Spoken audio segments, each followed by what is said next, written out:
The day is not over yet, not for you. Not in the way that matters, not in the interior sense, not in the place where it would actually need to be over for the rest to arrive. The clock has moved past the hour that the day officially ended. The lights are off. The body is horizontal. Every external signal that the night has begun is present and has been confirmed. And yet, something in you is still in it, still somewhere in the middle of the day, still turning something over, still carrying the particular quality of aliveness that full engagement with a full day produces, and that does not simply switch off when the external requirements of the day have been met. You know this feeling, not because tonight is unusual, because tonight is familiar, because this is what happens when a person has been genuinely, completely, fully present in their day. The presence does not evaporate the moment the day ends. It continues. The mind that was paying attention all day is still paying attention. The awareness that was tracking everything, the conversations, the decisions, the tasks, the relationships, the moments that required more than they appeared to require from the outside. That awareness is still tracking, still moving, still doing the job it was doing through every hour of the day that has technically ended but has not, in the place where it matters, actually finished. Perhaps there is a specific thought running right now, something from this afternoon, perhaps a conversation that landed slightly differently than intended, a decision that is still being turned over in the back of the mind, a moment that replays with the particular persistence of something unresolved. Or perhaps it is not one specific thing but a general quality, the low hum of everything the day contained, sitting in the background of the awareness, the way background noise sits in a room, present and continuous, and not quite loud enough to name, but undeniably, specifically there. Or perhaps it is the list, the particular appearance, behind closed eyes, of the things that were not finished today and will need to be met tomorrow, arriving in the quiet the way they always arrive in the quiet, taking advantage of the absence of the day's other demands to present themselves clearly, as though the mind is helpfully ensuring that nothing important will be forgotten between now and morning. Whatever specific form it is taking tonight, the thought, the hum, the list, the replay, the experience is the same. You are tired in the body and present in the head. You want to sleep, and you cannot quite reach it.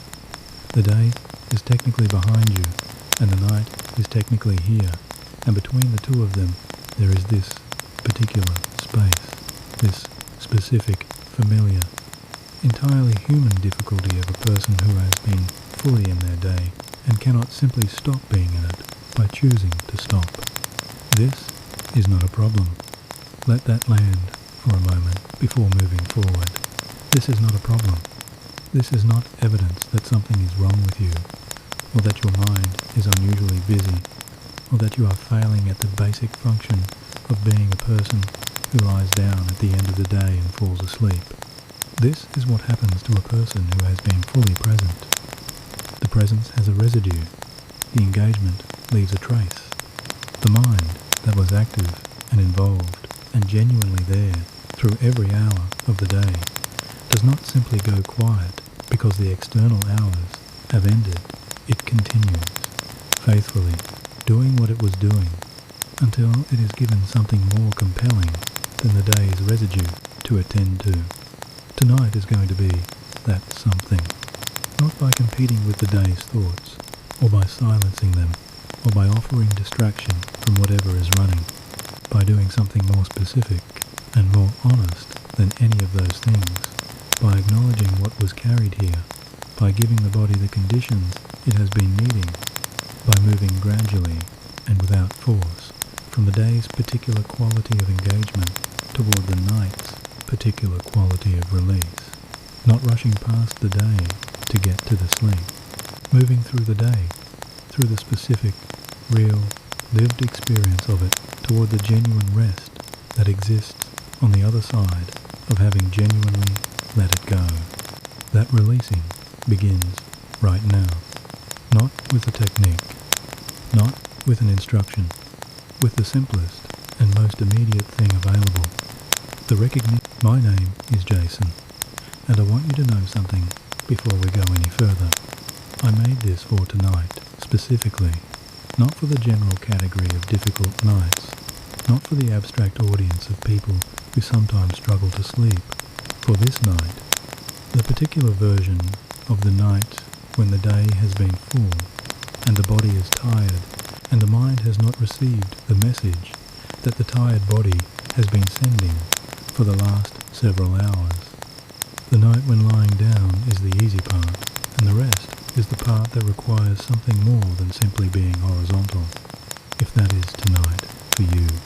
And if the first section of this session felt less like a description of someone else's experience, and more like an accurate account of the specific interior of your last hour, then I want you to know that you are in the right place. Not approximately the right place. The right place. Specifically, deliberately, for the version of tonight that you are having. And there are no requirements for what follows. The mind does not need to be quieter than it is right now. The body does not need to have already begun releasing. The day does not need to have been partially processed, or the thoughts partially resolved, or the list partially addressed before this session can reach what it is reaching for. You can arrive exactly as you are, the day still running, the thoughts still present, the particular tiredness of a fully engaged person who has not yet managed to cross from engaged to resting, and that arrival is entirely sufficient for everything that follows. This will meet you where you are. That phrase is worth sitting with for a moment, because it means something specific tonight. Not where you should be, not where a person who had managed the transition from day to night more gracefully might be. Where you actually are, with the thoughts that are actually present in the day that is actually still running, and the specific version of tired that is yours tonight, rather than a generic version that applies to some averaged out person having some averaged out difficult night. Your specific night is what this was made for. I also want to say something about the trying. You have probably, at some point tonight, before pressing play, or on other nights, like this one, tried something. Tried to stop the thoughts through effort. Tried to talk yourself into a calmer state through reasoning. Tried to simply will the day to recede far enough that the sleep could arrive. And you have probably discovered what most people who try these things discover, which is that the trying tends to make the very thing being tried against more present rather than less. That the effort to stop the mind from running tends to give the mind more to run about rather than less. Tonight is not going to ask you to try. Tonight is going to ask you to receive. That is the whole of it, the entire ask that the next several hours will make of you.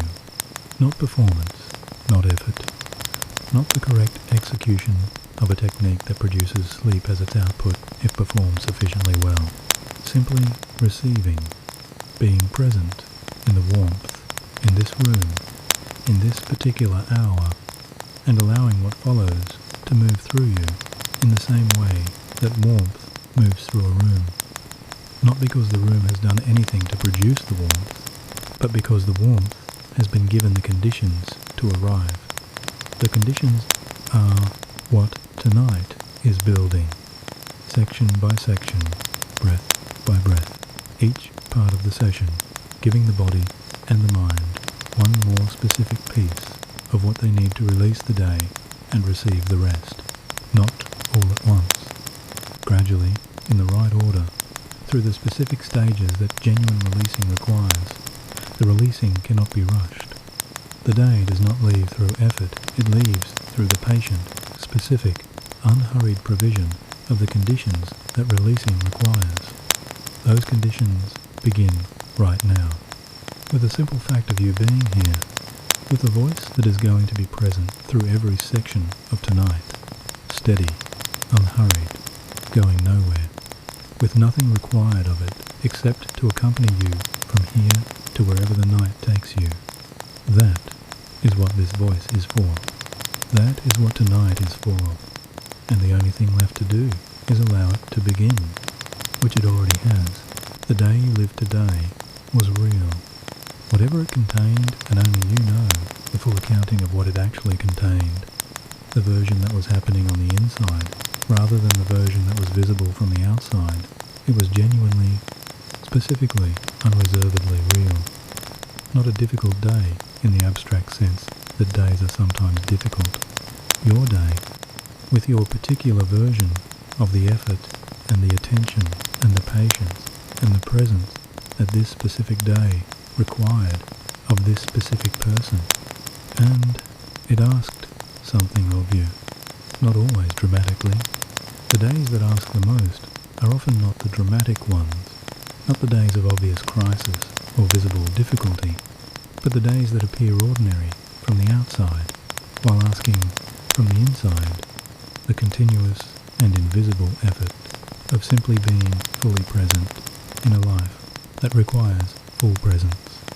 The meetings attended with the full weight of attention, even when the attention was harder to provide than the meeting revealed.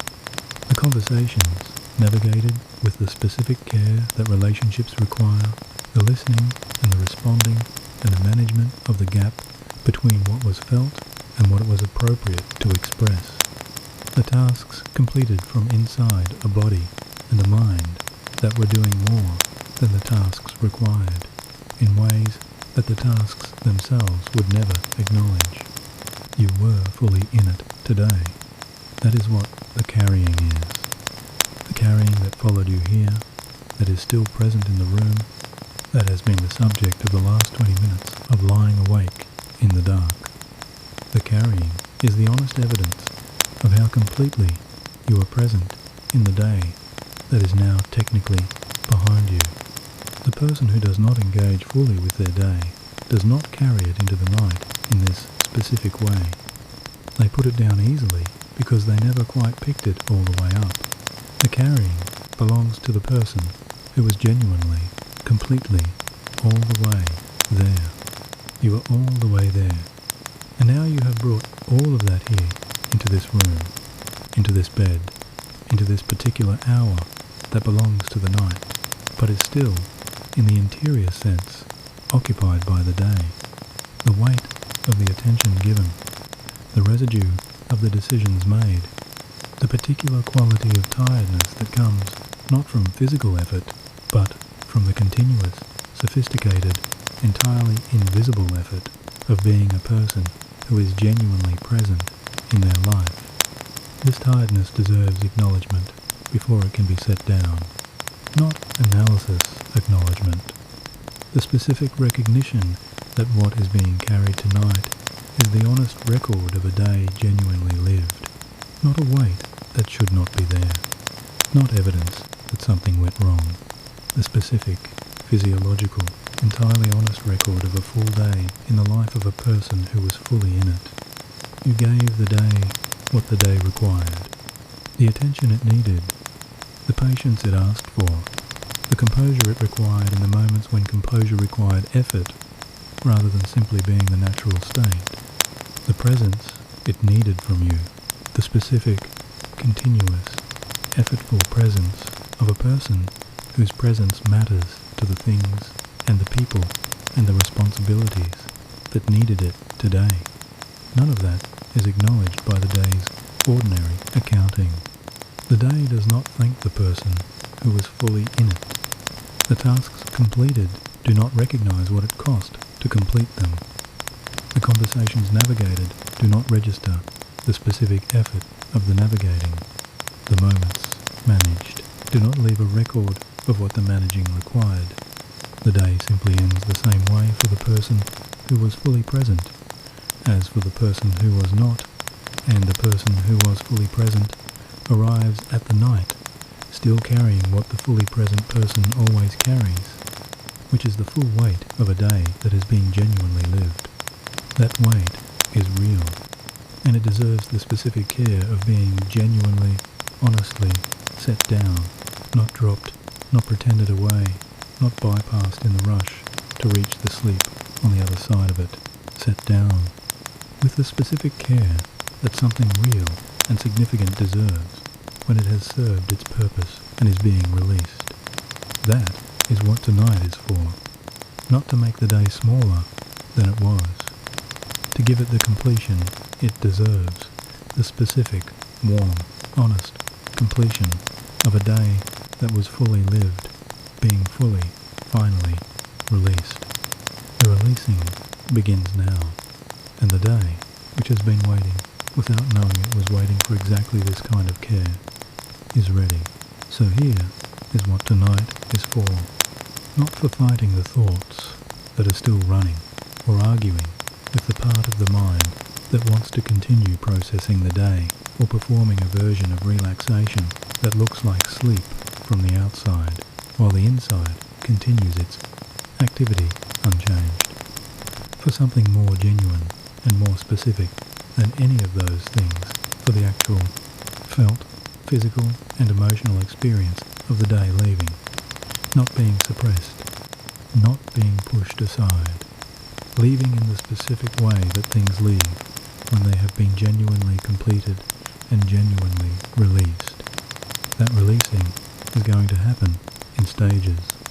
The body first, because the day lives in the body as specifically as it lives in the mind, in the shoulders that have been holding the day's responsibilities, and the jaw that has been holding the day's managed moments, and the chest that has been holding the day's unexpressed content.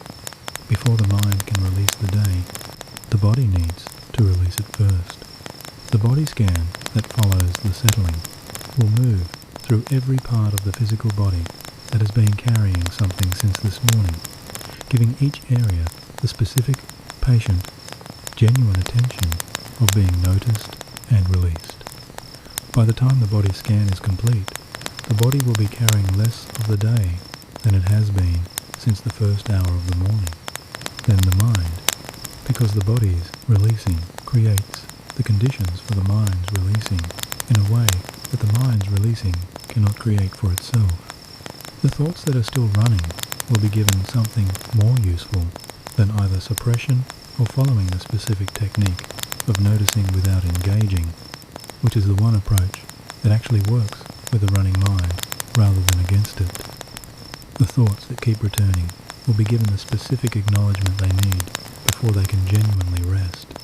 The gap between the thoughts where the day's quiet already exists. Waiting will be found and expanded and rested in, and then the actual releasing. The moment somewhere in the middle of tonight arrived at gradually through every section that preceded it, when the day shifts from being something carried to being something set down. The specific, felt, physical event of the hands opening and the chest softening and the weight that has been present since morning, finding somewhere other than the body to rest, not dramatic, quiet.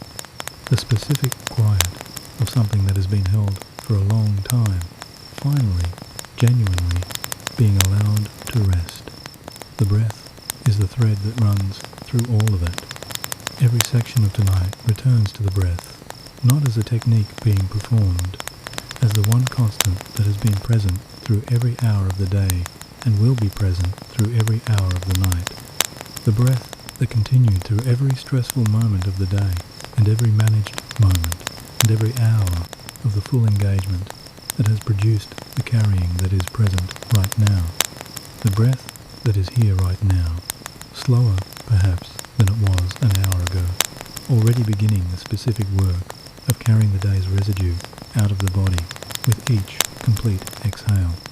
The breath is the safety rope.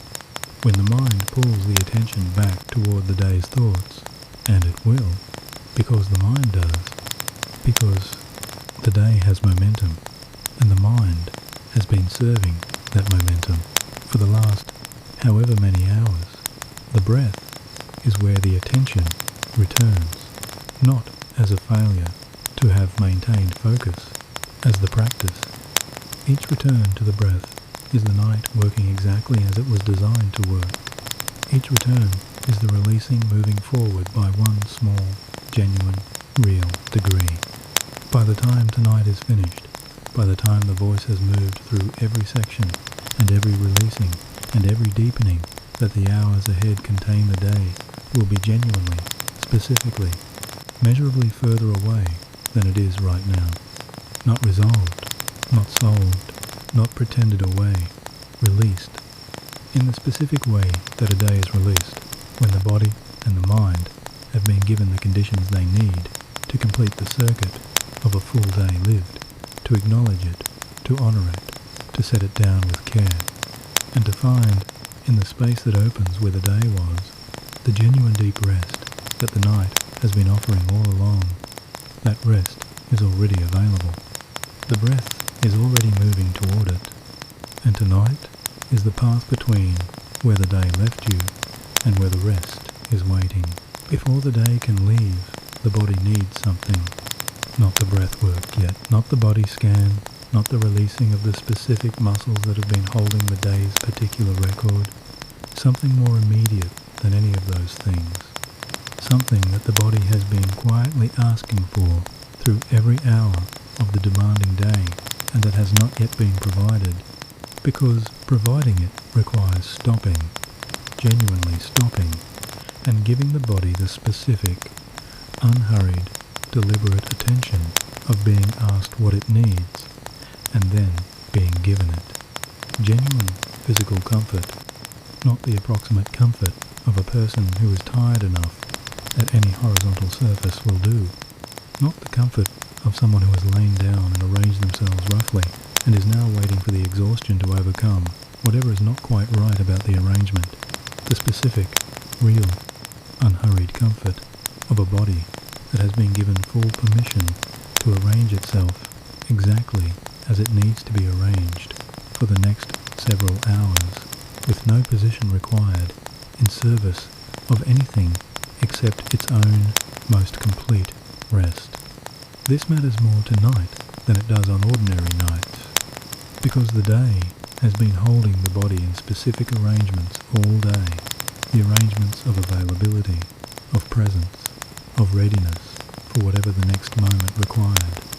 The posture of the desk or the meeting or the difficult conversation, the specific, sustained configuration of a body that has been available to the day's demands through every hour, slightly elevated in the shoulders, slightly braced in the core, slightly forward in its readiness, the whole physical system arranged in service of the day's requirements rather than in service of its own ease.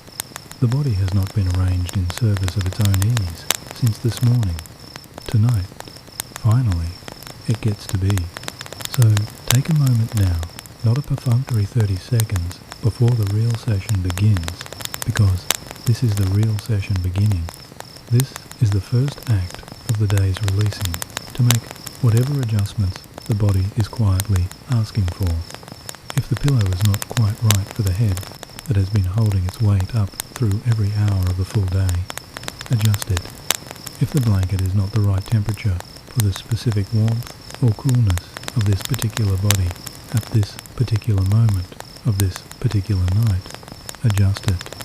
If the arms have landed in a position that involves any degree of holding, any slight elevation, any subtle tension against the surface beneath them, move them to wherever they naturally rest when holding is entirely and genuinely absent. If the legs want to be in a slightly different position, give them that. If the hips carry any asymmetry that the body has been accommodating without announcing it, release it. If the back is not quite supported in the way that genuine rest requires, adjust until it is. There is no hurry. There is genuinely no hurry anywhere in this night. But there is especially no hurry here, in this first and most fundamental act of care. Every adjustment made right now is an act of returning the body from the day's service to its own service. Every small movement toward more complete comfort is the first physical expression of what the whole of tonight is building toward the body, arranged, not in service of what the day required, but in service of what the body itself needs. Feel the surface beneath the whole body now. Whatever is holding you, the mattress, the cushion, the specific surface that has been here through every night and is here now, present, and entirely, without condition. Feel how completely it supports you, not requiring anything from you in return, not asking you to maintain your position or contribute to your own support or hold anything together. Simply present beneath every part of you, holding the full weight without comment, as it will hold it through every remaining hour of tonight and every hour of the night beyond this one. Let the weight of the body be given to it completely. The back of the head heavy in the pillow, the full weight of the head, which has been held up through every hour of the full day and is considerable and has been held up for a very long time, given entirely to the softness beneath it. The shoulders dropping to wherever they naturally fall when the day's elevation is entirely absent. The arms heavy along the sides of the body, the hips settling into the surface, the legs releasing their readiness into the mattress that is holding them. The whole body, in this moment, beginning its return, not to the sleep that is coming to something more immediate than that, to the specific, physical, entirely available experience of being supported, of being held by something that requires nothing and gives everything, of being in a body that has, for the first time since this morning, been arranged entirely in service of its own rest. Notice, somewhere in the body, that something has already happened. It is small. It may be in the shoulders a fraction of the day's elevation released, without the awareness having specifically asked for the releasing. It may be in the jaw a slight loosening, the teeth no longer pressing quite as firmly as they were before the adjusting and the settling began. It may be in the breath already, without instruction, travelling a small degree further into the body than it was travelling a few minutes ago. The day is already beginning to leave. The body is already beginning to receive what tonight is offering, and the offering has only just begun. The breath has been serving the day. This is worth understanding, not as a concept, but as a specific, felt recognition of what has been happening in the body through every hour of the full day that has just ended. The breath under the day's demands is a specific kind of breath, not wrong entirely, appropriate for the conditions it has been serving. High in the chest, slightly shorter than the body's resting breath, kept at a level of partial inflation that makes it quickly available for whatever the next moment requires. The breath of a person who is on, who is present and engaged and responsive and managing, is a breath that has been held very slightly in readiness, rationed against the possibility of the next demand. This breath has been running through every hour of the day, through every conversation and every decision and every managed moment and every point in the day when the awareness was being given to something other than the breath itself. Through the morning and the afternoon and the evening and the transition to this room, this bed, this moment, the breath has continued faithfully, continuously, without ever stopping, even for a moment, but it has continued in service of the day, at the level the day required, in the specific, slightly rationed, always slightly ready quality that the day's continuous demands have been producing. The day no longer requires that breath. The day is over. There is no next demand that the breath needs to be held in readiness for. There is no conversation that is about to begin for which the breath needs to be available. There is no moment of required composure approaching for which the body needs to be positioned and the breath controlled. The day that was requiring the daytime breath has ended, and the breath can, in the specific and genuine way that the breath changes when the demands that have been shaping it have ceased, begin to change. Bring the awareness to the breath right now, not to direct it or improve it or change it through deliberate effort, simply to notice what is actually happening, to give the breath the attention of being genuinely observed, the way you might notice the movement of leaves in a wind that has been moving them the entire time you were looking elsewhere. The breath has been here through all of it. The awareness is simply choosing, right now, to look at it. Feel the air arriving, the slight temperature change at the nostrils, the air slightly cooler than the body receiving it, the small exchange of temperature that happens at every inhale, and that has been happening with every breath of this entire life, without once receiving the awareness's direct and unhurried attention. Follow the air inward, through the nostrils, through the throat, into the chest. Notice where it is landing, whether it is reaching the belly or staying in the upper chest, whether it is travelling far enough into the body to feel the full expansion it could produce if it were given the full permission that the day has not been giving it. Simply notice. And now, with the very next breath out, allow the exhale to be just a little more complete than the last one, not a forced breath, not a performance of deep breathing. The simplest possible invitation, allow the exhale to travel a little further, the lungs to empty a little more completely, the breath to take a little longer leaving than it has been taking. The day has been keeping the exhale short, rationing the out-breath the same way it has been rationing the in-breath, keeping the breath cycle quick and efficient and available. Tonight, the exhale can be longer than efficiency requires. Feel what happens when it is. The chest, which has been slightly compressed by the day's controlled breathing, loosening fractionally around the fuller exhale. The belly, which may have been held in the contracted way that the day's alertness produces, softening slightly as the longer exhale releases the muscular holding that the shorter breath was maintaining. The specific, small, entirely genuine sensation of a body that has been holding its breath, not dramatically, not consciously, but holding it nonetheless, very slightly releasing. This is the breath beginning to change, not because a technique has been executed correctly, because the body has been given the first genuine signal that the day's demands have paused, and the breath, which has been at the day's service all day, is responding to that signal in the specific, physiological, honest way that the breath always responds to genuine signals.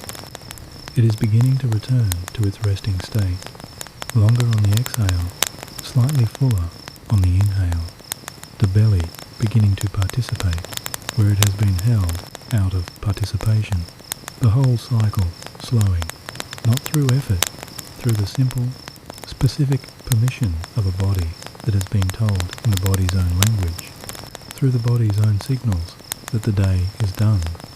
Stay with a few more breaths like this, not monitoring them or assessing them or ensuring they are producing the correct quality of releasing, simply staying with them, feeling the exhale travelling a little further than the day's breath travelled, feeling the inhale finding a little more room than the day's breath was given, feeling the specific, small, entirely real change in the body's interior that the changed breath is beginning to produce. The day is leaving with each exhale, quietly, specifically, in the only language the body knows, the honest, continuous, entirely trustworthy language of the breath changing when the conditions that were shaping it have changed. There is something specific happening in the body right now that is worth understanding, not as information to be filed away, but as the explanation of something the body is already doing, an explanation that will make what the body is doing more fully receivable by the part of the mind that finds things easier to trust when it understands what they are. The breath is talking directly to the nervous system, not metaphorically through a specific, known, physiologically real pathway. The vagus nerve, the longest nerve in the body, running from the brainstem through the neck and the chest and the diaphragm into the abdomen, connecting to the heart and the lungs and nearly every organ the body needs to move from its daytime state into its nighttime state, is receiving a message with every complete exhale. The message is specific. It says, the body is not bracing. The breath is not being rationed against an incoming demand. The lungs are emptying more fully than they empty when the body is on alert.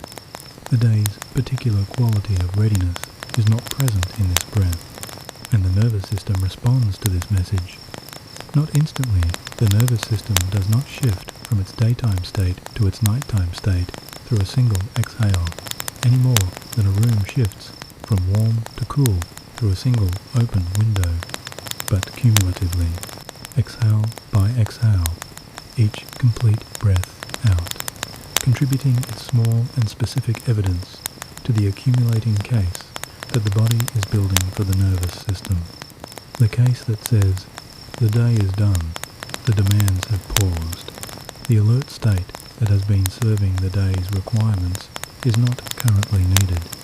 The nighttime state, the recovery state, the rest and restore, the specific biological mode in which the body does its most important work, can begin. The nervous system has been waiting all day for this case to be made, not because the day was unsafe, or because the demands were unreasonable, simply because the case could not be made while the day was still requiring the daytime state. The meeting cannot send the signal that the meeting is over while the meeting is still in progress. The day cannot tell the nervous system that the day is done while the day is still making its demands. Only now, in this room, in this quiet, with the breath beginning to change in the direction that the changed conditions allow, can the accumulated evidence of the day's ending reach the nervous system in a sustained and convincing way. The body is already responding. Feel it right now, in the specific places where the nervous system's response to the breath signal expresses itself first. A slight reduction in the heart rate, the vagus nerve, directly innervates the heart, and the vagal signal of the complete exhale produces a small, measurable, entirely real reduction in the heart rate that the body can feel as a slightly different quality in the heartbeat. Not dramatic. The specific, subtle, entirely genuine difference between a heart that is beating at the pace the daytime state requires and a heart that is beginning, breath by breath, to find its nighttime pace. The slight additional releasing in the shoulders, the muscles there receiving the nervous system's signal that the alert state is stepping back, that the readiness they have been maintaining does not need to be maintained through these hours, that they can release a degree of their holding that the daytime signal was not permitting. A slight deepening of the breath itself, because the nervous system's response to the vagal signal and the breath's own deepening reinforce each other, each one creating the conditions for the other to deepen a little further. The whole cycle building in the direction of the nighttime state with each passing minute and each complete exhale. This is happening right now, without effort, without technique, without the correct performance of anything that requires performing, simply as the body's honest response to the first sustained and specific evidence it has received tonight that the day is genuinely, completely, externally over, and that the breath, which has been the most continuous and the most immediate signal the nervous system receives about the body's state, has changed in the direction of the night. Every exhale is the day leaving a little more, not through the exhale containing the day in any literal sense, through the exhale providing the evidence.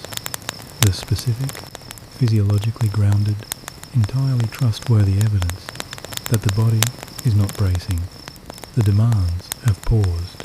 The alert state can step back, and the nighttime state can step forward into the space that the alert state has been occupying all day. The space is opening with each breath.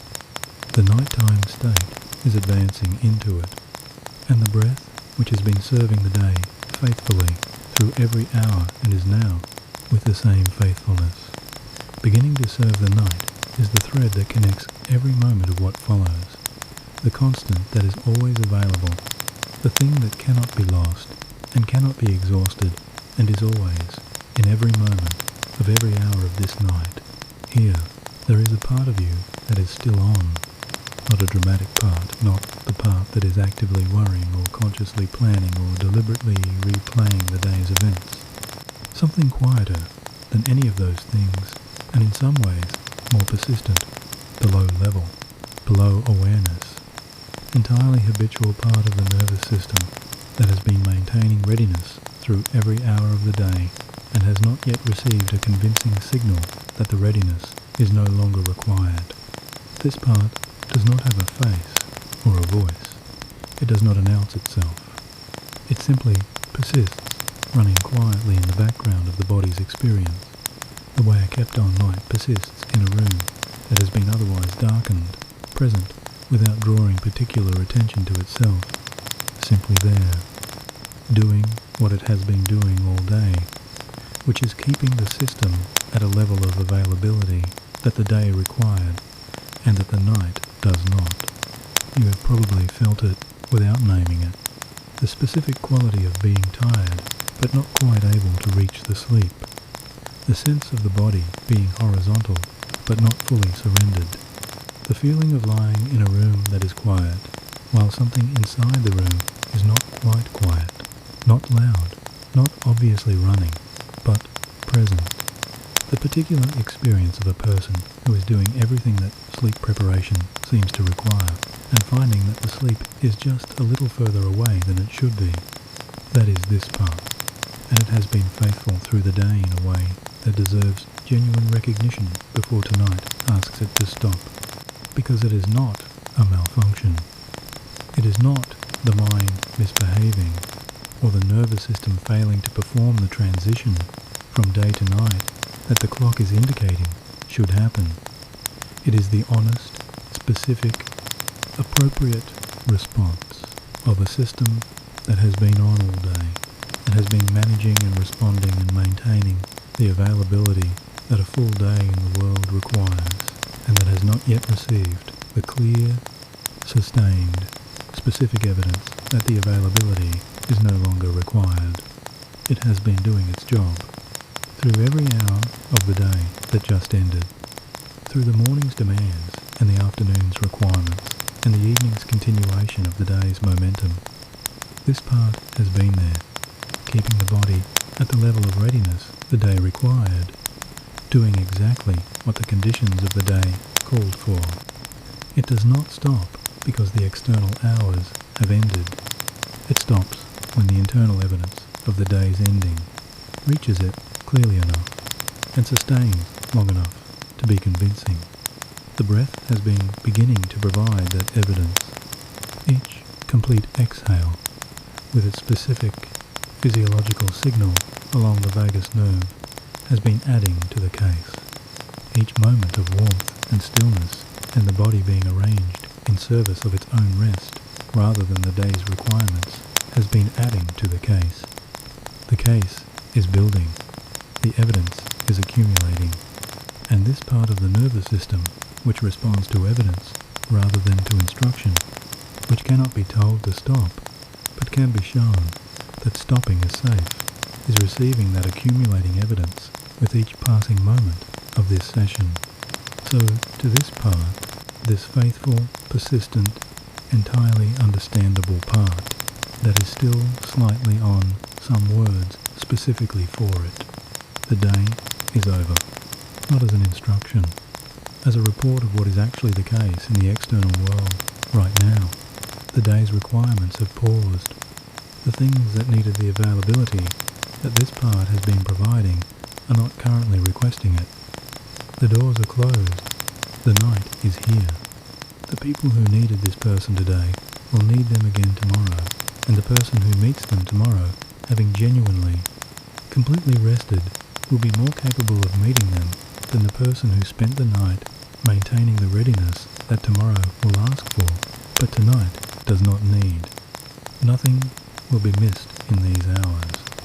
Nothing will go wrong in the space of time between now and morning, because this part rested, because the readiness was allowed to ease, because the low level on that has been running all day was, for these hours, genuinely completely, without condition allowed, to stop.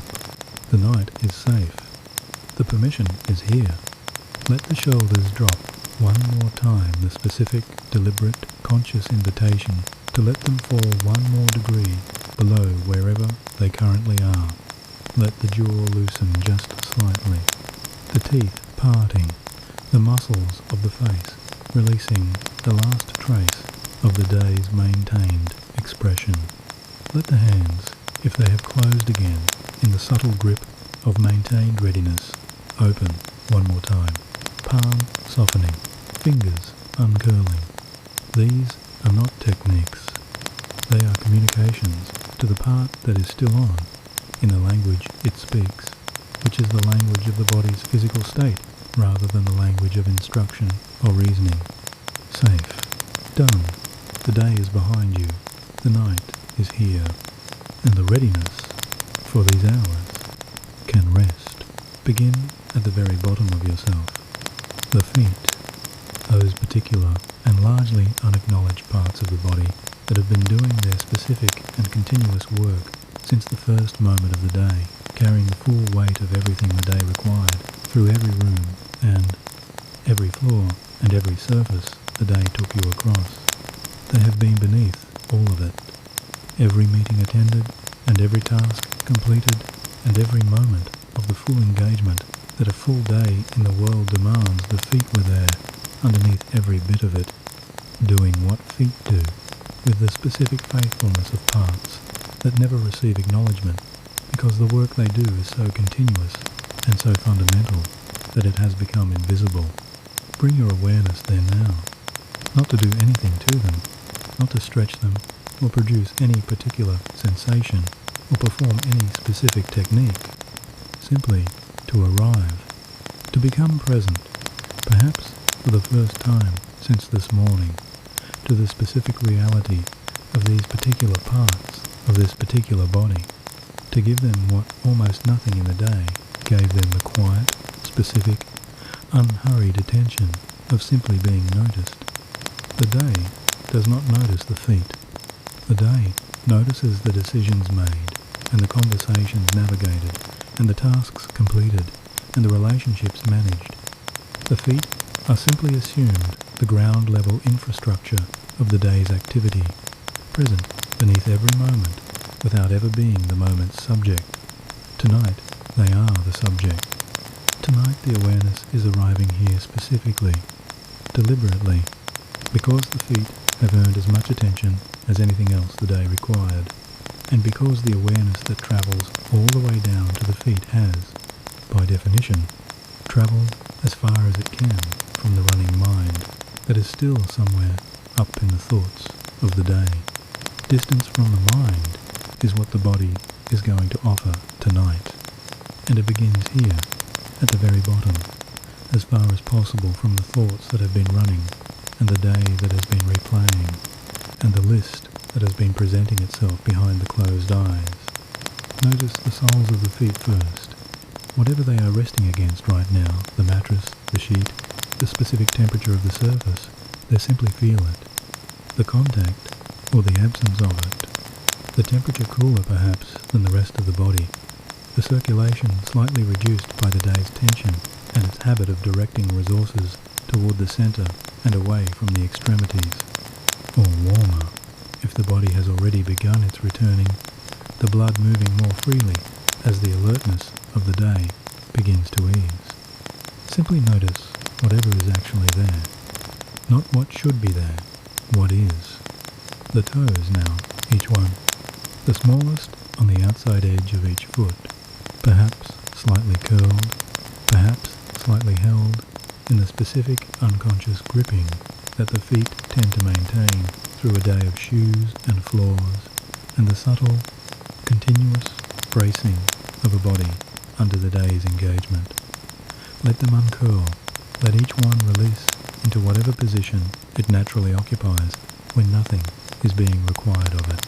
There is something specific that happens when the toes release a small cascade that travels upward through the foot, through the arch, through the heel, the body following the direction of the release with a particular willingness of a system that has been waiting for the signal.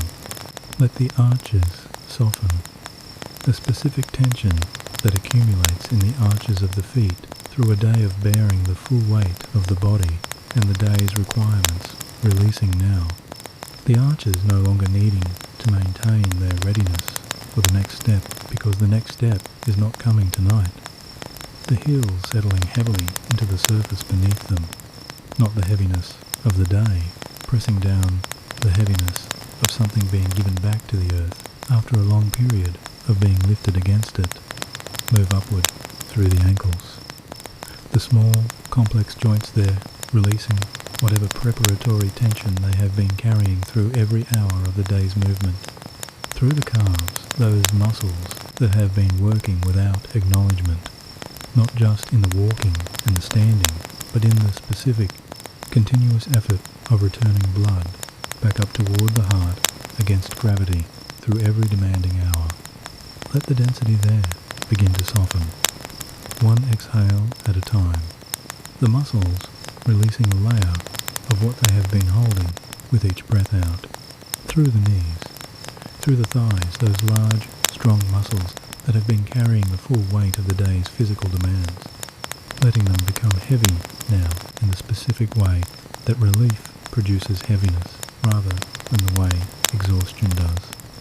The heaviness of something set down rather than the heaviness of something still being pressed against. The feet and legs have been underneath every single moment of the full day. They have carried it all, and now, finally, completely, for the first time since the day began, their work is done. Rest for a moment in the hips. There is no hurry past this area, and there should not be. The hips hold more of the day than any other single region of the body, and they hold it in ways that are specific to the kind of day that has just been lived. Not just the physical weight of a body that has been upright and mobile through the hours.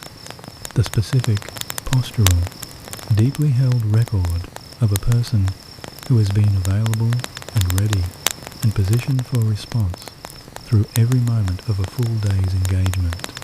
The hips carry the posture of the day. The specific orientation of a person who is on the slight forward readiness. The barely perceptible preparation for the next required movement. The orientation of a body that has been in service of the day's demands through every waking hour. This orientation lives in the hip flexors, the muscles at the front of the hips that engage when the body prepares to stand, to move, to respond. And it lives in the outer hip muscles that stabilize the pelvis through every moment of upright human activity. And it lives in the lower back muscles that have been working in support of all of it since the first moment the body became vertical this morning. Bring your awareness to the hip joints first. Those deep, complex, ball and socket connections where the legs meet the pelvis. Feel them, resting now in the absence of the day's requirements. The muscles around them no longer serving the forward readiness, no longer preparing the body for movement, no longer positioned in the orientation of a person who is on simply resting. The hips finding the middle ground that is their natural state when nothing is being asked, neither pulled forward in readiness nor pushed into any particular position for any purpose other than the body's own most complete. Rest. Let the outer hips soften.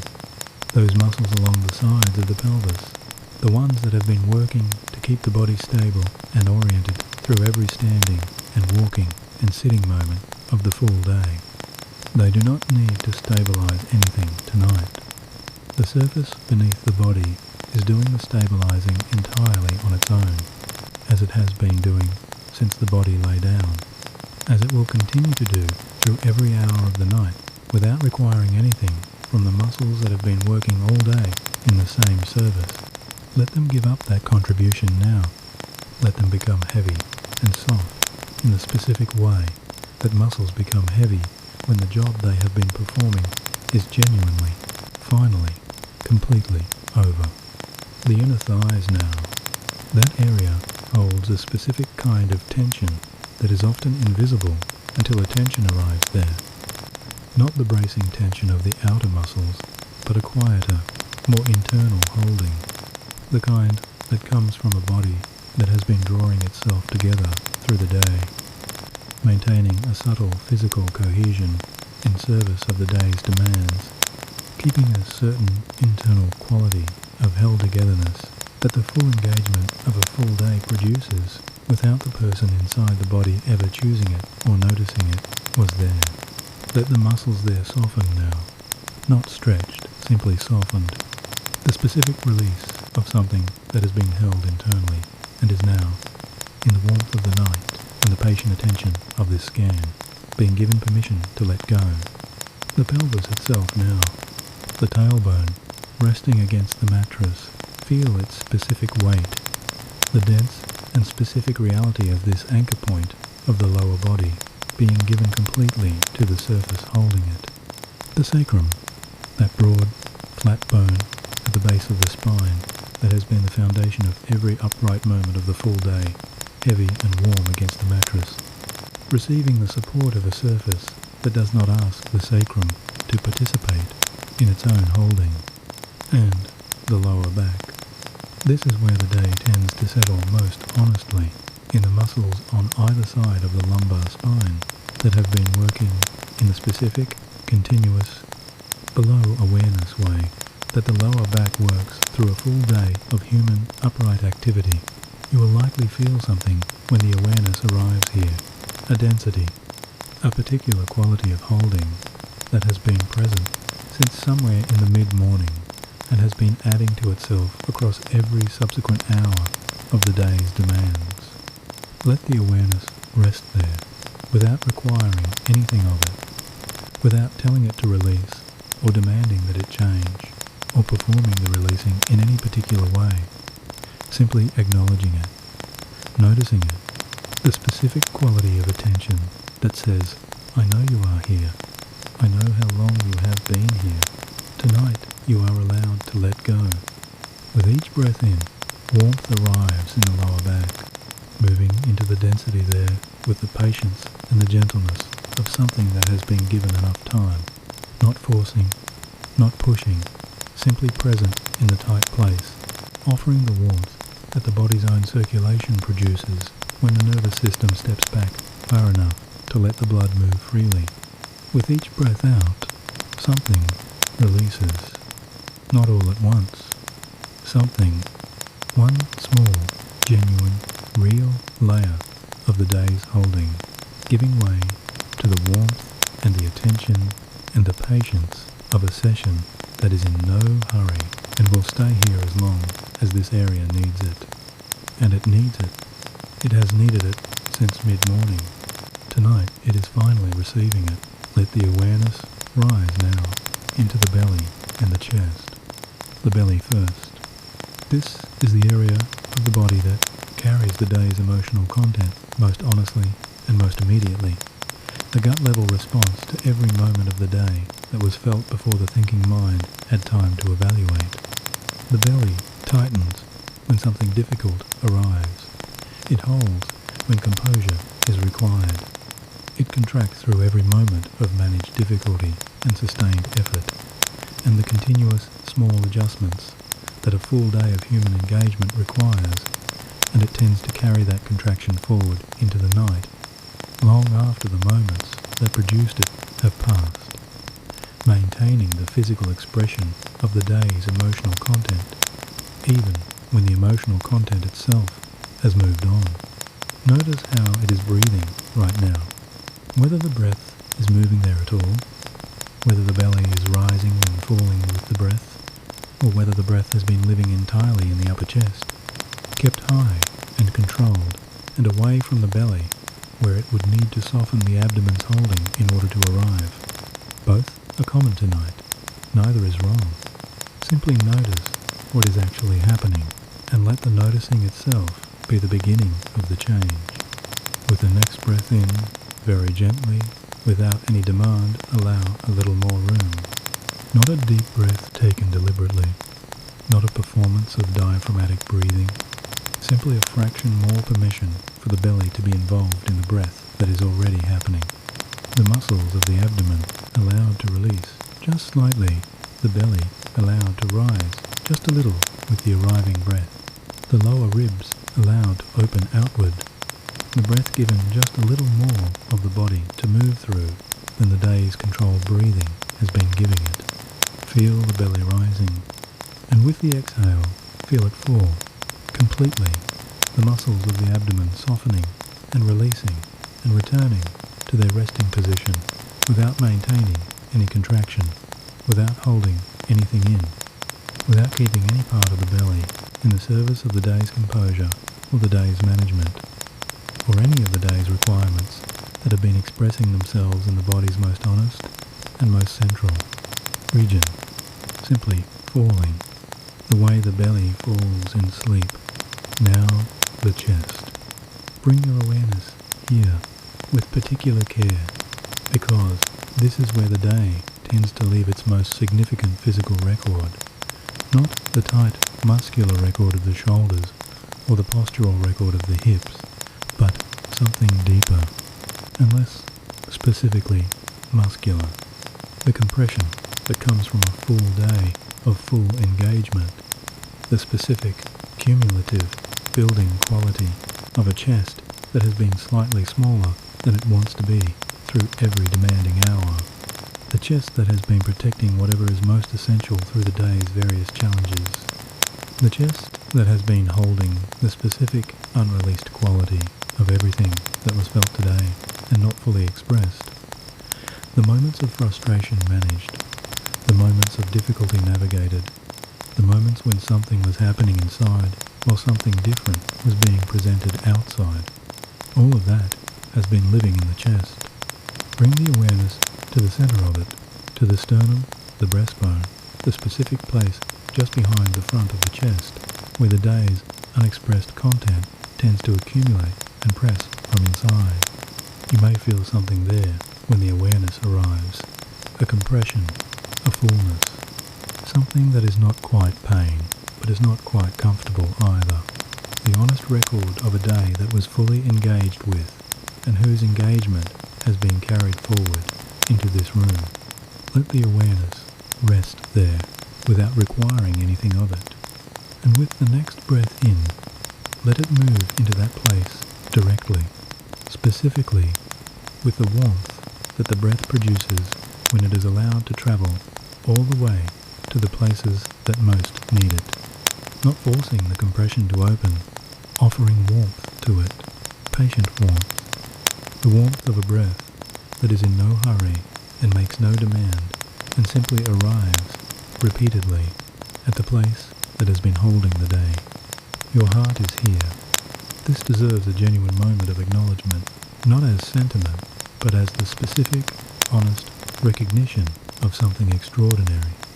The heart has been beating through every moment of the full day that has just ended, through every demanding hour and every managed moment, and every point in the day when the body was under more internal pressure than the external situation fully revealed. The heart kept its rhythm. Not perfectly undisturbed, the heart under the day's stress beats differently from the heart in genuine rest. But it continued through every meeting and every difficult moment and every hour of the full engagement that today required. The heart was there, doing its essential work, keeping the person inside the body present in their life with the specific, unconditional, entirely unlauded faithfulness of an organ that has never once, in the entire span of this life, skipped its responsibility. Let the chest soften around it now. Not the chest of the day, not the slightly contracted, slightly protective chest that has been carrying the day's record through every hour. The chest of the night. Wider. The muscles across the front, releasing whatever protective quality they have been maintaining. The collarbones spreading slightly. The space inside the chest feeling larger than it did when this section began. This is what the chest feels like when the heart has room. When the day's compression has been given enough warmth and enough breath and enough patient attention to begin its releasing. Give the heart that room tonight. It has been keeping you here through everything. It has earned the space, the shoulders. Of all the places in the body where the day has left its record, the shoulders are the most visible and the most consistent. The area where the weight of a full day's engagement tends to show itself most clearly in the specific, characteristic, almost universal elevation that the shoulders maintain through every demanding hour. The shoulders that rise with the first demand of the morning and remain elevated by degrees through every subsequent demand, until, by the end of the day, they are carrying themselves at a height that has become so familiar that it no longer registers as elevated, but simply as the way shoulders are. Bring your awareness there now, and before doing anything, simply notice where they are. Not where you imagine them to be, where they actually are, right now, in this moment. The chances are that they are higher than you last placed them. The body scan may have brought them down through the previous sections, and they may have returned the muscles that are so trained in their elevation through a full day's habit that they return without announcement. The way a practiced posture returns, the moment the attention moves elsewhere. This is not a failure of the scan. It is the body's honest record of how long the elevation has been its default. Notice wherever they are, and now let them drop. Not a deliberate stretch, or a forced movement, or a calculated rolling of the shoulders. Simply the recognition, clear, specific, entirely without drama, that the day that required the elevation has ended, and the night that is here requires nothing from the shoulder muscles except their complete and genuine release. Let them fall to wherever they naturally want to rest when the last trace of the day's requirement for their holding has been genuinely withdrawn. Feel the difference between where they were and where they are now. That gap, however small it may be, however incremental the distance between the elevated position and the released one, is the day leaving from the specific muscles that have been carrying it. That is what the releasing of the day feels like in the body. Not dramatic, quiet, the specific, satisfying, entirely real sensation of a muscle that has been engaged in upward holding, giving up that engagement, falling. In the specific and entirely appropriate meaning of tonight's central word, toward wherever gravity and the surface beneath the body want to take them. Let the muscles across the tops of the shoulders soften further now. The trapezius, those broad muscles that run from the base of the skull down through the shoulders and partway down the upper back, releasing their grip with each exhale, spreading slightly downward, becoming heavy in the way that muscles become heavy when they have been holding for too long and have finally been given enough convincing evidence that the holding is over. The space between the shoulder blades widening, the upper back spreading against the surface beneath it, the neck now, the muscles along the sides of the neck that have been tightening with every demanding moment of every demanding hour, that have been carrying the specific, accumulated tension of the full day in the specific, narrow, deeply held way that the neck tends to carry what the shoulders have been failing to fully contain. Let them soften now, not by moving the head is already resting, already given to the pillow, simply by releasing the muscular effort along the sides of the spine, from the base of the skull downward, the neck becoming longer and softer as the muscles there give up the work they have been unconsciously, continuously performing through every hour of the day. The base of the skull, that specific, precise location where the neck meets the head, where the spinal column enters the skull, where the day's accumulated tension tends to collect so silently and so consistently that most people carry a significant amount of holding there without ever becoming specifically aware of it as a distinct site of tension, rather than simply the way the back of the head feels.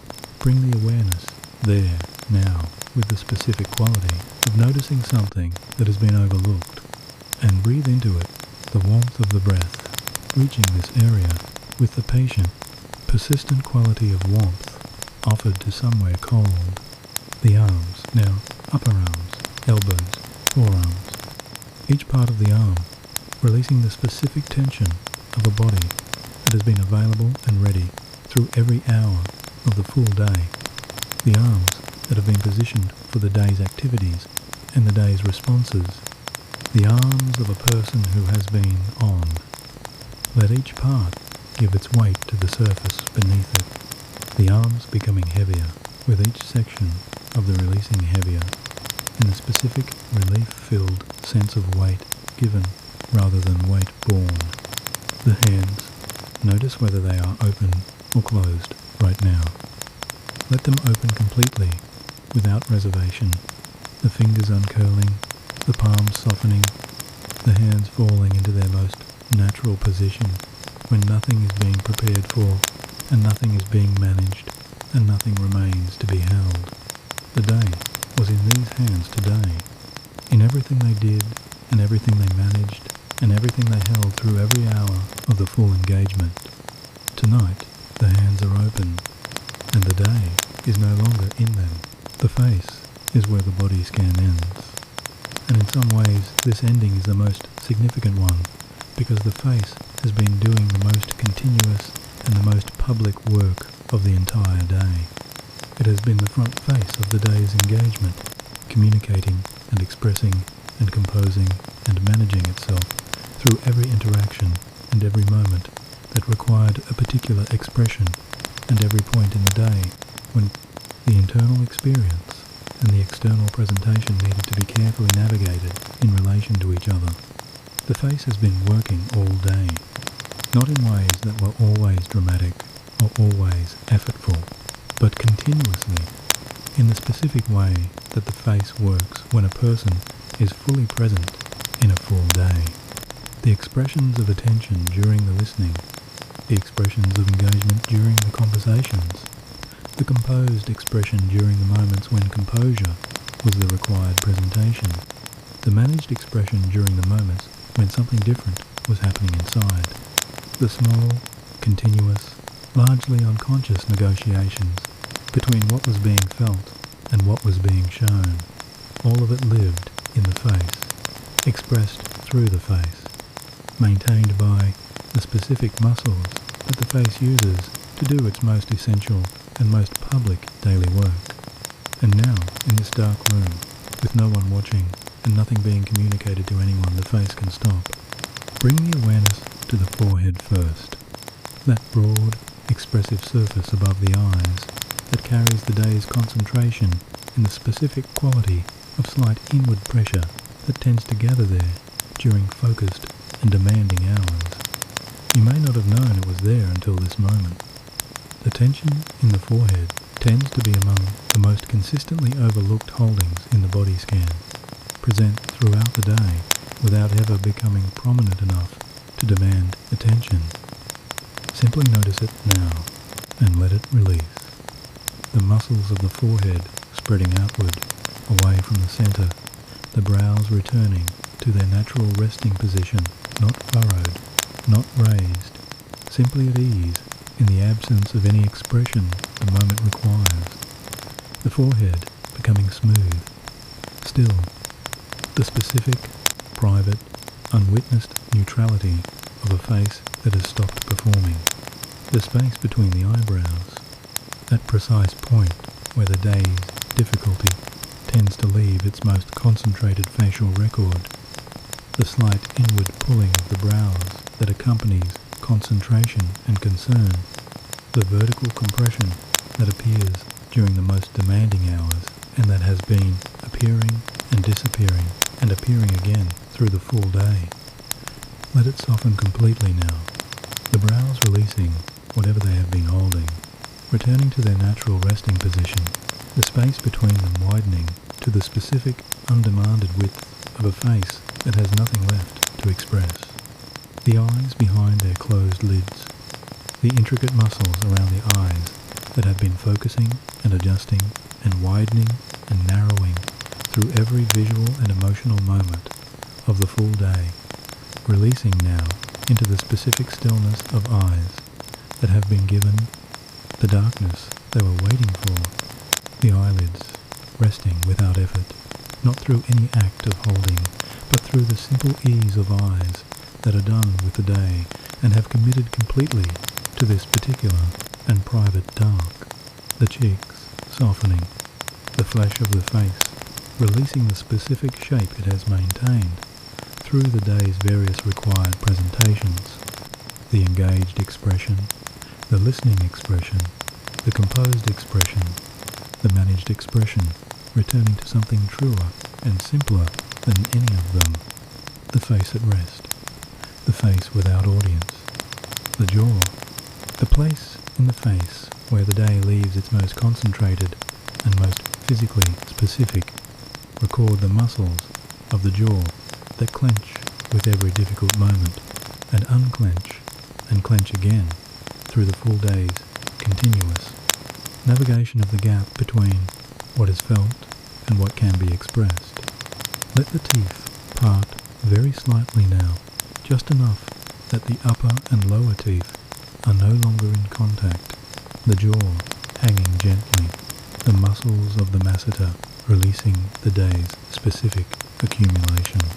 And notice the cascade that follows, the jaws releasing, the wave of softening that moves from the jaw down through the neck and into the shoulders, the body following the direction of the release, the chain of letting go, working its way downward through every area that the jaw's holding had been subtly maintaining. The day lived in this face today, in every expression made and managed and maintained through every interaction and every moment of the full engagement that a full day in the world requires. The day was communicated through this face to everyone who saw it, and none of them saw the full account, none of them saw what it cost to maintain the expressions that the moments required. Only the face knows. Only the body that has been producing the expressions knows what the producing of them required. Now, finally, in the dark and the quiet and the warmth of a room that requires nothing and sees nothing and judges nothing, the face is released from all of it. Simply a face, resting in the private and specific dark of the night that belongs entirely to the person inside it. The body scan is complete. Every part of the body has been met, and the body is carrying less of the day than it has since the morning began. The body has released a significant portion of the day. The muscles that were holding the day's record have released their holding in the feet that are now warm and heavy, in the hips that have softened, in the chest that has opened, in the shoulders that have fallen, in the face that has returned to its private, unperforming state. The body is carrying less of the day than it was carrying at the beginning of this session. That is real. It is specific. It is physiologically true in the way that genuine muscle release is always physiologically true, measurable, felt, and entirely produced by the body's own intelligence responding to the conditions that the session has been providing. And yet the mind is still there. Perhaps you have noticed this, that the body scan, as thorough and as patient and as genuine as it has been, has not reached every part of the day that was brought into this room. The part that lives in the body has been addressed. The part that lives in the mind is still present, still moving, still somewhere in the middle of the day's content, still doing what the mind does at this hour with all the material the day provided. The thoughts are still arriving. The day is still running in some form, in some part of the awareness, with the specific persistence of a mind that has been fully engaged and has not yet been given anything more compelling than the day's residue to attend to. This is completely normal. This is not a sign that the body scan has not worked.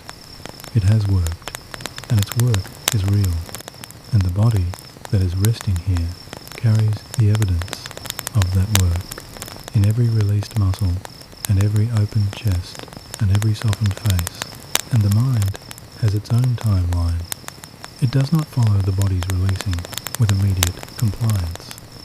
It continues, as minds do, the activity it has been engaged in, the processing, the circling, the reviewing, the anticipating, with the particular momentum of a system that has been in motion all day and requires more than the body's physical releasing to come to its own rest. What the mind needs is different from what the body needed. The body needed physical conditions, warmth, comfort, the specific permission to release its held tension, the signals along the vagus nerve that the alert state is stepping back. Those conditions have been provided. The body has received them and responded with the honest, specific physiological response that the body always makes to genuine conditions of safety. The mind needs something else. Not more instruction, not more effort. Not the application of greater willpower to the task of quieting the thoughts. Willpower, directed at thoughts, tends to produce more thoughts, not fewer. The mind, generating the very content it is being pressed, to stop generating because the pressing itself is a form of engagement. Not the correct performance of a mental technique that produces silence as its output if executed well enough. Simply a different relationship to the thoughts that are present. The relationship that makes all the difference tonight is this. The thoughts that are running the day's conversations and decisions and replays and anticipations are not problems to be solved before the sleep can arrive. They are simply the mind being the mind, doing what the mind does when a full day has engaged it fully and the engagement has not yet fully subsided. They are not obstacles. They are not evidence that something has gone wrong. They are the mind being honest about the specific quality and quantity of engagement that the full day produced, and they will respond to a different kind of attention than the attention that has been trying to stop them. The attention that works is the attention that notices rather than engages, not the attention that fights the thoughts or suppresses them or argues with them or follows them wherever they want to go. The attention that simply observes that notices a thought has arrived, acknowledges its presence without becoming interested in its content, and then returns, without frustration and without the sense of having failed by having been pulled away, to the breath that is always here and always available, and always the more compelling alternative to the day's residue when it is given the attention it deserves. This is the practice that the rest of this chapter is going to build, not as an abstract technique, as a felt experience. By the end of this chapter, the listener will have used this practice with at least one thought that arrived during the chapter itself, and will have felt the specific difference between following the thought and noticing it, between being pulled into the day's content and remaining present in the body, in the breath, in the specific warmth and heaviness of this released physical self that the body scan has been producing. The mind is still there, but the mind is about to be given something better than the day's residue to rest in when a thought arrives tonight, and one will arrive, if one has not already. Something specific happens in the moment of its arrival that is worth understanding before the thought gets here. The thought arrives with energy. Not all thoughts arrive with the same energy. Some arrive quietly, barely registering, moving through the awareness like a light breeze through an open window, present and then gone without demanding much. But the thoughts that arrive at this particular hour, on this particular kind of night, carrying the specific content of a day that has been fully lived, those thoughts tend to arrive with more energy than the quiet ones. They arrive with the specific charge of something that believes it is important, something that has a stake in being attended to, something that has been waiting, perhaps, through the last several hours for a quiet moment like this one to make its presence fully known. The thought arrives, and in the ordinary course of an ordinary difficult night, something happens next that happens so quickly and so automatically that it barely registers as a choice. The attention moves toward it without being asked, without a decision being made. The attention, which has been resting somewhere in the breath, or the body, or the present moment of the warm and quiet room, simply moves, pulled by the thought's energy toward the thought's content, beginning to engage with what the thought is about, beginning to follow wherever the thought wants to go. The conversation replays, the decision is reconsidered, the list is reviewed, the concern is examined from a new angle. The thought has arrived and the attention, without choosing to go, has gone with it. This is not a failure of the attention. This is the attention doing what it has been doing all day, moving toward what presents itself as important, engaging with what arrives with energy, following the content that the mind generates, because following the mind's content is what the attention has been trained to do through every waking hour of the demanding day. It is a habit, a deeply ingrained, entirely appropriate, completely understandable habit of a mind that has been in full engagement with a full day and whose attention has learned that the content arriving with energy is usually the content worth attending to. Tonight, a different habit is available. When the thought arrives, feel the energy of its arrival. Simply feel it. The specific quality of a thought presenting itself as something that requires the attention's engagement. Notice the pull, the specific sensation of the attention wanting to move toward the thought's content, to pick up what the thought is carrying, to follow wherever the thought is heading. And then, instead of following, simply notice. The noticing is not the same as the following. The following takes the attention into the thought's content, into the day's material, into the specific territory that the thought is carrying. The noticing keeps the attention here in the body, in the breath, in the warm and quiet room, while observing that a thought has arrived. The noticing says, "A thought is here." The following says, "Let me go with it." Tonight, you are practicing the noticing. When the thought arrives, which it will, which it may have, already simply note it, not label it, or analyze it, or determine whether it is a valid concern. Simply acknowledge that it is there. You might even use a quiet, internal word for this thinking.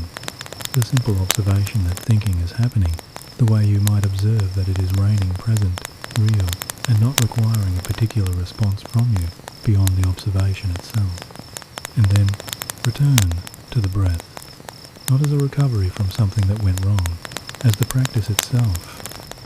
The returning is the whole of what is being practiced tonight. The thought arrives, the noticing happens, the returning begins. The breath receives the attention back, the slow, warm, available breath that has been here through every moment of this session and will be here through every moment of the night ahead. The breath that cannot be lost. The breath that is always the most immediately available alternative to the day's residue. The breath that deepens just slightly each time the attention returns to it, the body's grateful response to being given the awareness that has been away. Each return matters. This is worth saying specifically because the mind that has been fully engaged in a full day will pull the attention back toward the day's content more than once tonight, possibly many times. And each time it does. Each time the thought arrives and the attention notices it and the returning to the breath begins. That return is not a failure. It is the practice. It is the specific, real, effective movement of the attention away from the day's territory and back toward the night's. Each return is the day losing a small fraction of its hold. Each return is the night gaining a small fraction of ground. The breath is always here to return to.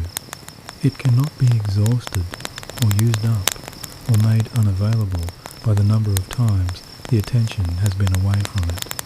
It is simply here, always here, ready to receive the returning attention with the same openness and the same availability every single time. There may be a particular thought that has been returning. Not just any thought, a specific one. Perhaps the one that was there when the head first touched the pillow.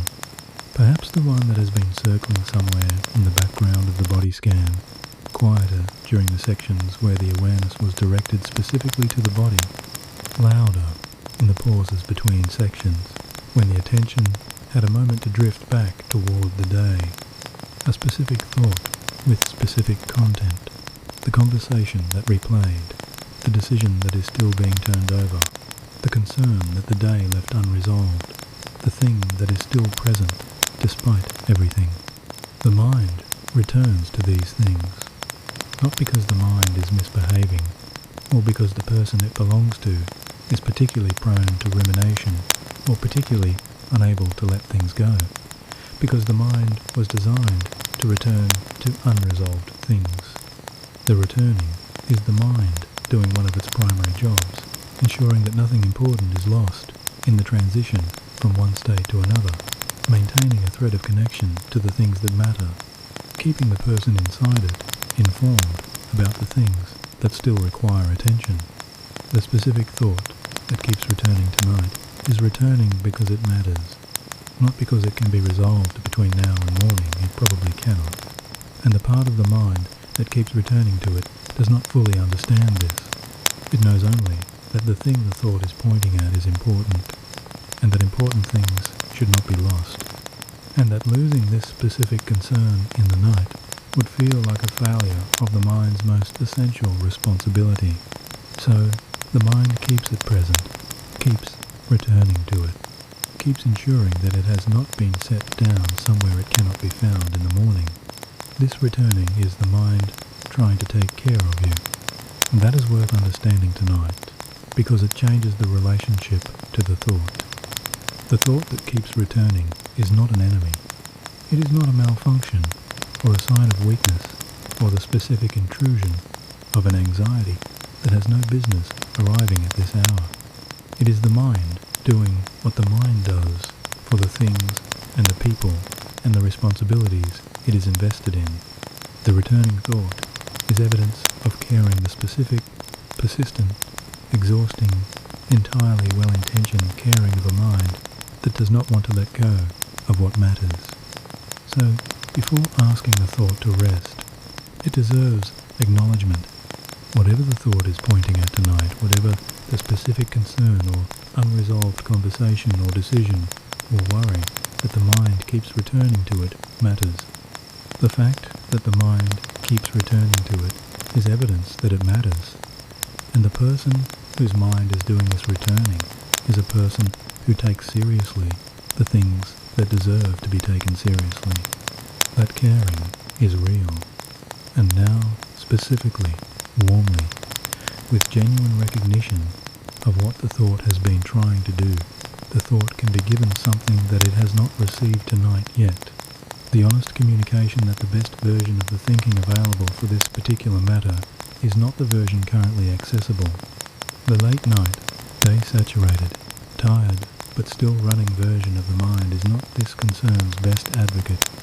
The morning version rested, clearer, less saturated by the day's accumulated content, will meet this concern with genuine capacity. Will think about it with the full complement of the cognitive resources that genuine rest restores. Will be, in every measurable way, better equipped to engage with what the thought is pointing at than the version that is lying here right now, doing what it can with what the day has left available. The thought does not need to keep the concern alive through the night. The concern will survive the night without the thought's continuous maintenance. It will be there in the morning, patient and unchanged, waiting to be met by the better version that the night is currently building. Nothing important will be lost. Nothing that matters will fall through the gap of a single night of genuine rest. The morning will receive everything the night sets down, and will receive it more capable of doing something real with it than the tired, carrying, day-saturated mind that is maintaining it right now. Rest now. Not a dismissal, a release. The thought that has been returning can exist somewhere at the edge of the awareness without being followed, can be present without being engaged, can be acknowledged, yes, it is there, yes, it points at something real, yes, it will be met in the morning with everything it deserves, and then allowed to rest alongside the body that has already begun its releasing. It does not need to keep working tonight. Neither does the part of the mind that has been returning to it.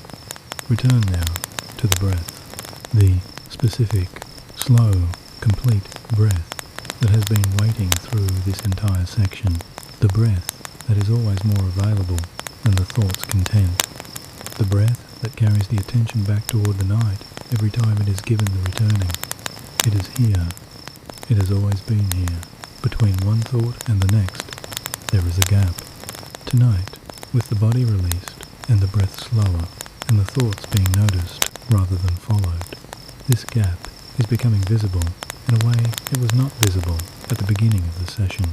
The mind, at full daytime engagement, moves through thoughts so quickly pulled from one piece of the day's content to the next, with the specific practiced momentum of a system that has been in full operation all day, that the space between them passes without registering.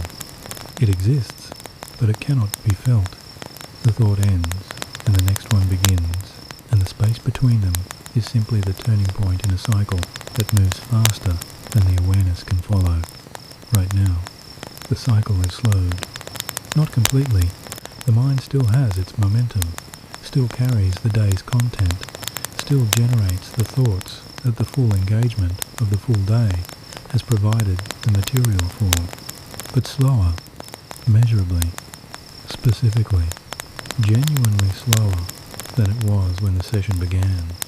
The body scan has contributed to this slowing the awareness that has been moving through the body rather than the thoughts, has been giving the mind less to work with, less engagement to sustain its usual pace. The breath work has contributed each complete exhale, sending the nervous system's safety signal and reducing the urgency that keeps the thought cycle moving quickly. The noticing practice has contributed each thought noticed and returned from removing a fraction of the engagement that would otherwise have kept the cycle running at its daytime speed. And in the spaces that this slowing has created, something is becoming visible. The gap. Feel it with the next thought that passes, when the thought that is currently present or the thought that arrives in the next moment has moved through the awareness and the next thought has not yet arrived. In that specific, brief, entirely real interval, simply rest, not directing the awareness anywhere, not reaching toward the next thought or the next moment or the next section of the session, simply resting in the space where the thought just was, in a small, clear, available quiet that exists in every mind between one thought ending and the next beginning. The quality of that space is different from the quality of the thoughts on either side of it. Quieter, less occupied. The mind simply present, without being pulled in any particular direction by any particular content. That is the gap. It is brief right now, perhaps the span of a single breath, perhaps less. The mind's momentum is still enough that the next thought tends to arrive before the space has had time to fully establish itself. That is completely fine. The gap does not need to be wide to be real. It does not need to last long to offer what it offers. Even the briefest, smallest, most fleeting gap is a moment of the night rather than the day. A moment in which the day's content is absent, and the present moment, with all its warmth and weight and breath, is simply and specifically here. Rest in it when it comes, not gripping it. The gap closes when it is gripped. The mind's awareness of trying to hold the gap, becoming itself a thought that fills the space the gap was, simply receiving it. The way the open hand receives warmth without trying to hold the warmth, simply being open to it, letting it arrive and be present for as long as it naturally lasts before moving on. Each time the gap appears and the awareness rests in it, even briefly, something shifts. The shift is small and it is real. A slight additional easing in the chest, a fractional additional slowing of the thought cycle, a small but genuine reduction in the day's hold over the attention to the day, losing a degree of its claim to the awareness. Every time the awareness finds something in the present moment that is more real and more immediate and more genuinely here than the day's content, the gaps are becoming more frequent.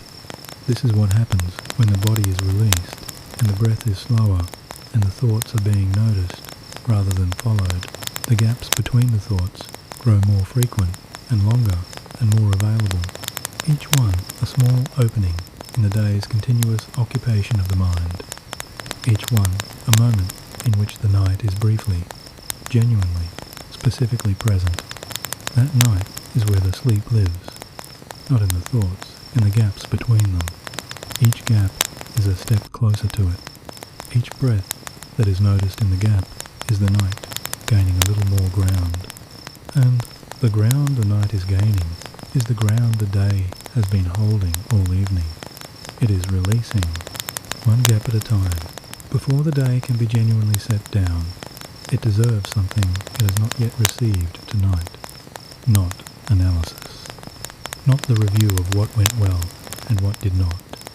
Not the extraction of lessons. Not the assessment of the day against the standard of what the day could have been if the conditions had been different, or the resources more adequate, or the person inside the day somehow more than the person they were. Not any of those things. They are the mind's version of the day, and the mind's version has been running all evening and has not produced the rest that running it further will produce. The day deserves acknowledgement. Simple, honest, specific acknowledgement. The recognition that it happened, that it was real, that it contained whatever it contained, and that the person who lived it was genuinely, specifically, fully present in every moment of it.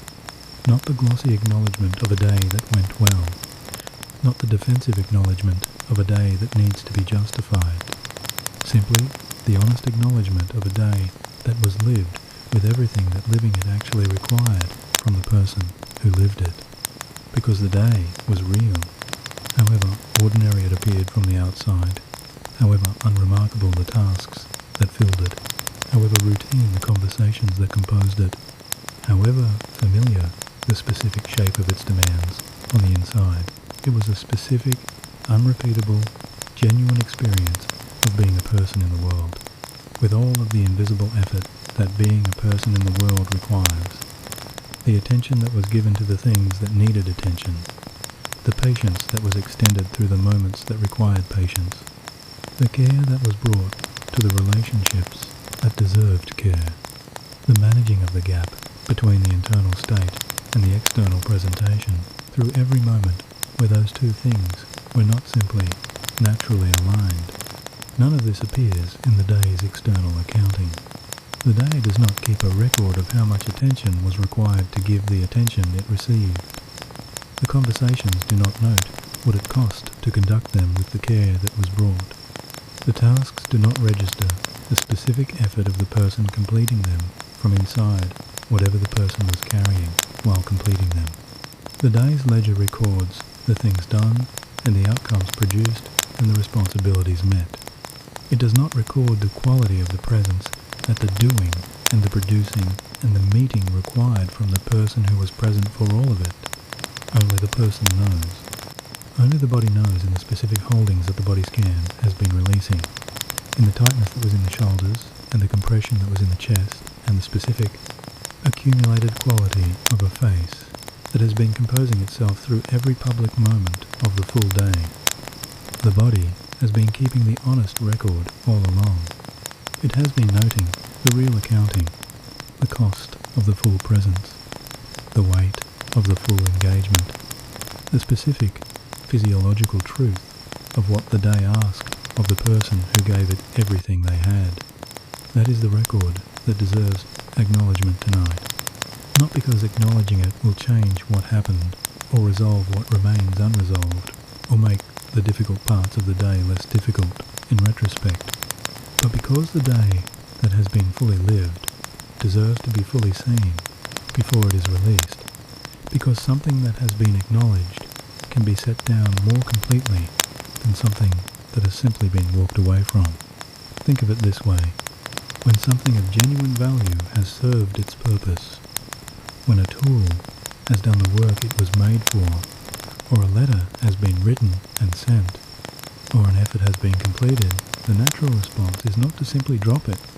The natural response is to set it down, with the specific, small, often unconscious care that one brings to setting down something that has mattered. A specific quality of attention that says, this was real, this served its purpose, this is now done, and I am setting it here with the care that real things deserve. The day deserves that setting down tonight, not because the day was extraordinary. Ordinary days deserve this as much as extraordinary ones, perhaps more, because ordinary days tend to receive the least acknowledgement for the specific, continuous, invisible effort they require. But because it was real, because you were in it, because the full presence you brought to it had a cost that the day has not acknowledged and the night is now receiving as weight. Acknowledge it right now, not in words, in a specific, quiet, internal way that genuine acknowledgement happens. The simple, honest recognition that the day happened, that it was real, that you were genuinely in it, that whatever it contained, the difficulty and the ease, the managed moments and the genuine connections, the done things and the undone things, all of it was your day. All of it was lived by you. All of it is now, in the most fundamental and most complete sense, finished. It happened. You were there. And now, with the genuine care that real things deserve, it can be set down. The setting down is not just a thought. It is a physical event. The day lives in the body, has been living in the body, through every section of tonight, the body scan, addressing and releasing specific holdings, but not yet completing the full work of the actual releasing. The body scan released the physical tension. What follows now is different from the body scan. It is the specific, felt, physical experience of the day as weight being set down, not metaphorically. In the body, in the chest and the shoulders and the hands and the breath, the actual, physical, genuinely felt experience of something that has been held, being allowed to rest somewhere other than the place it has been held. Start with the hands. Bring the awareness to the hands right now and notice with genuine curiosity, rather than any particular expectation of what will be found, whether they are open or closed, whether the fingers are uncurled and the palms are soft, and the hands are genuinely resting wherever they naturally fall, when holding is entirely absent, or whether there is still some degree of closure, some subtle curling of the fingers, some gentle gripping that is not dramatic enough to be called tension, but is not the complete openness of genuinely open hands either. For many people who have been fully engaged in a full day, the hands maintain a degree of closure through the night. Not consciously, not through choice, but through the habit of readiness that a day of full engagement produces. The hands have been active all day. They have been typed on, and held, and gestured with, and used in every way that a day of human activity uses the hands. And underneath all of that specific use, they have been carrying the low-level, generalized readiness of a body that has been on slightly poised, slightly available, slightly prepared for whatever the next moment of the day was going to require. Let them open now. Not a deliberate stretch or a forced uncurling. The simplest possible release. The allowing of whatever closure remains to simply cease.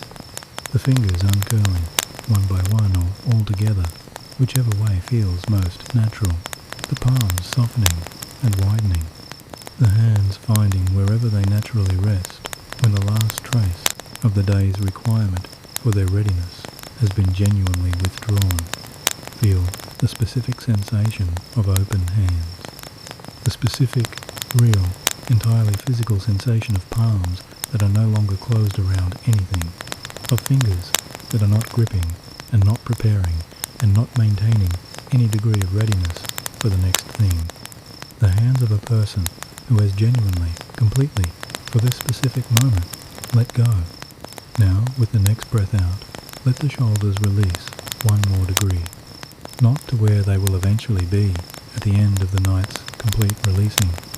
Simply one more degree further than they currently are.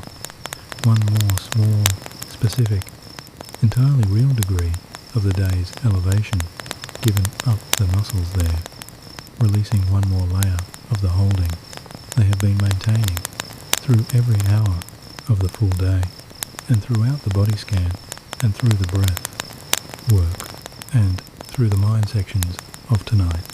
Feel what that 1 degree costs the day, what it gives back to the body.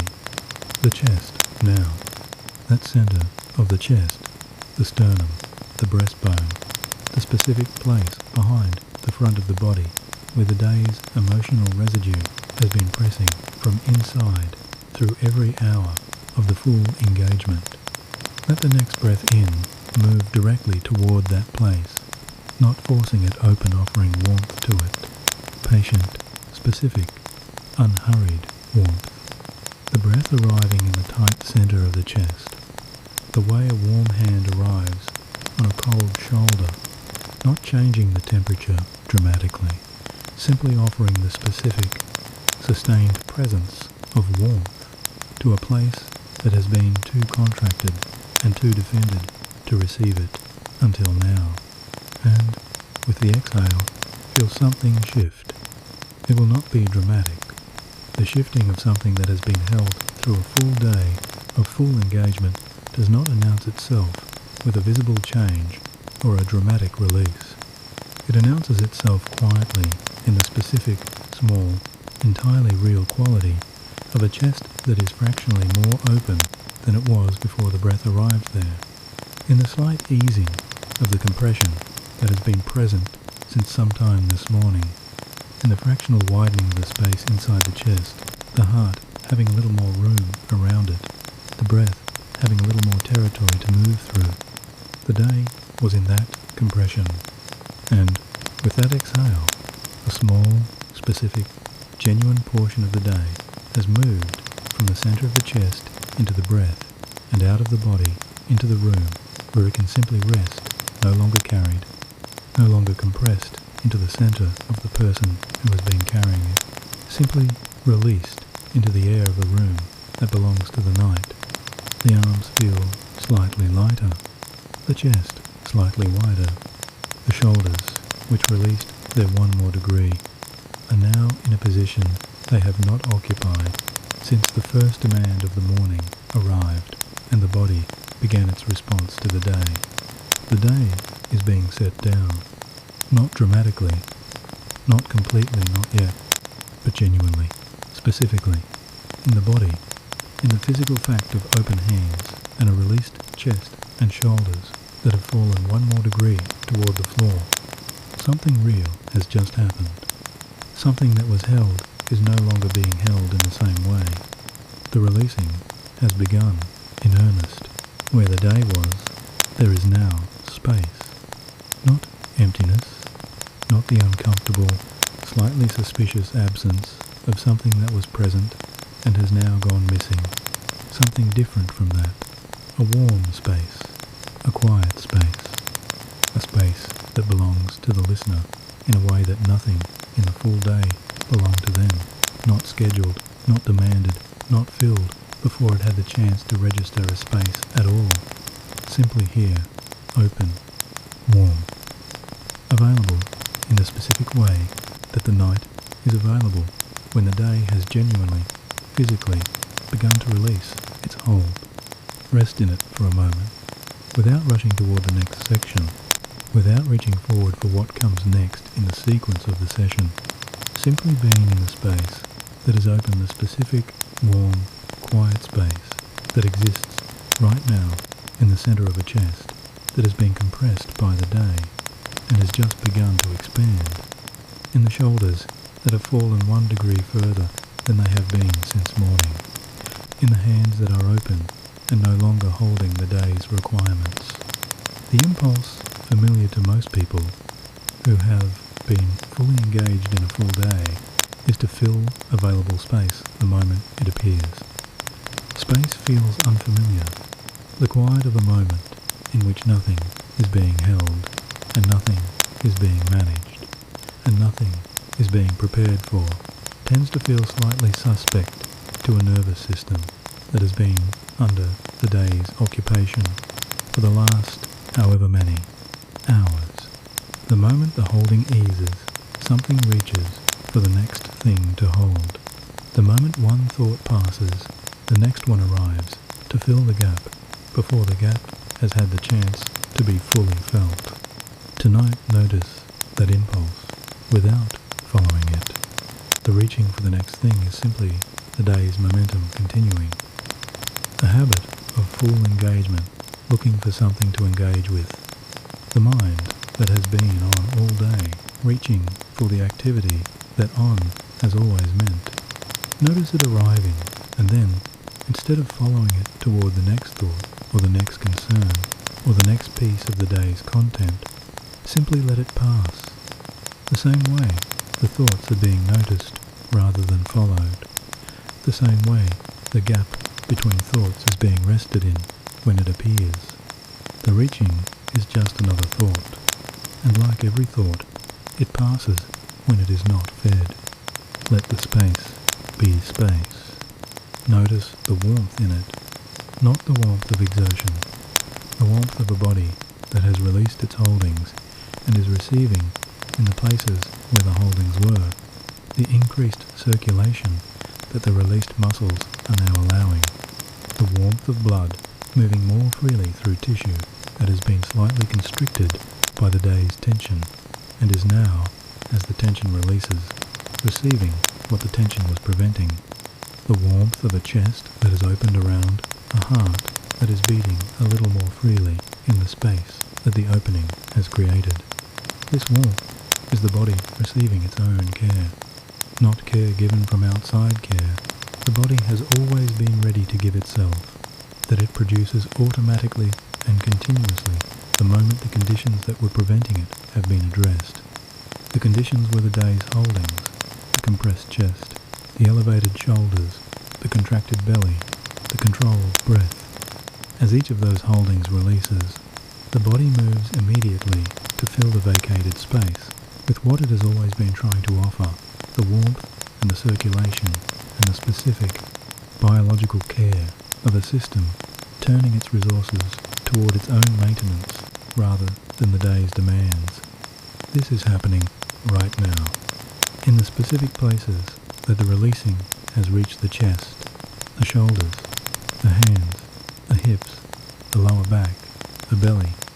In each of these places, the body is doing what it does when it is given the conditions.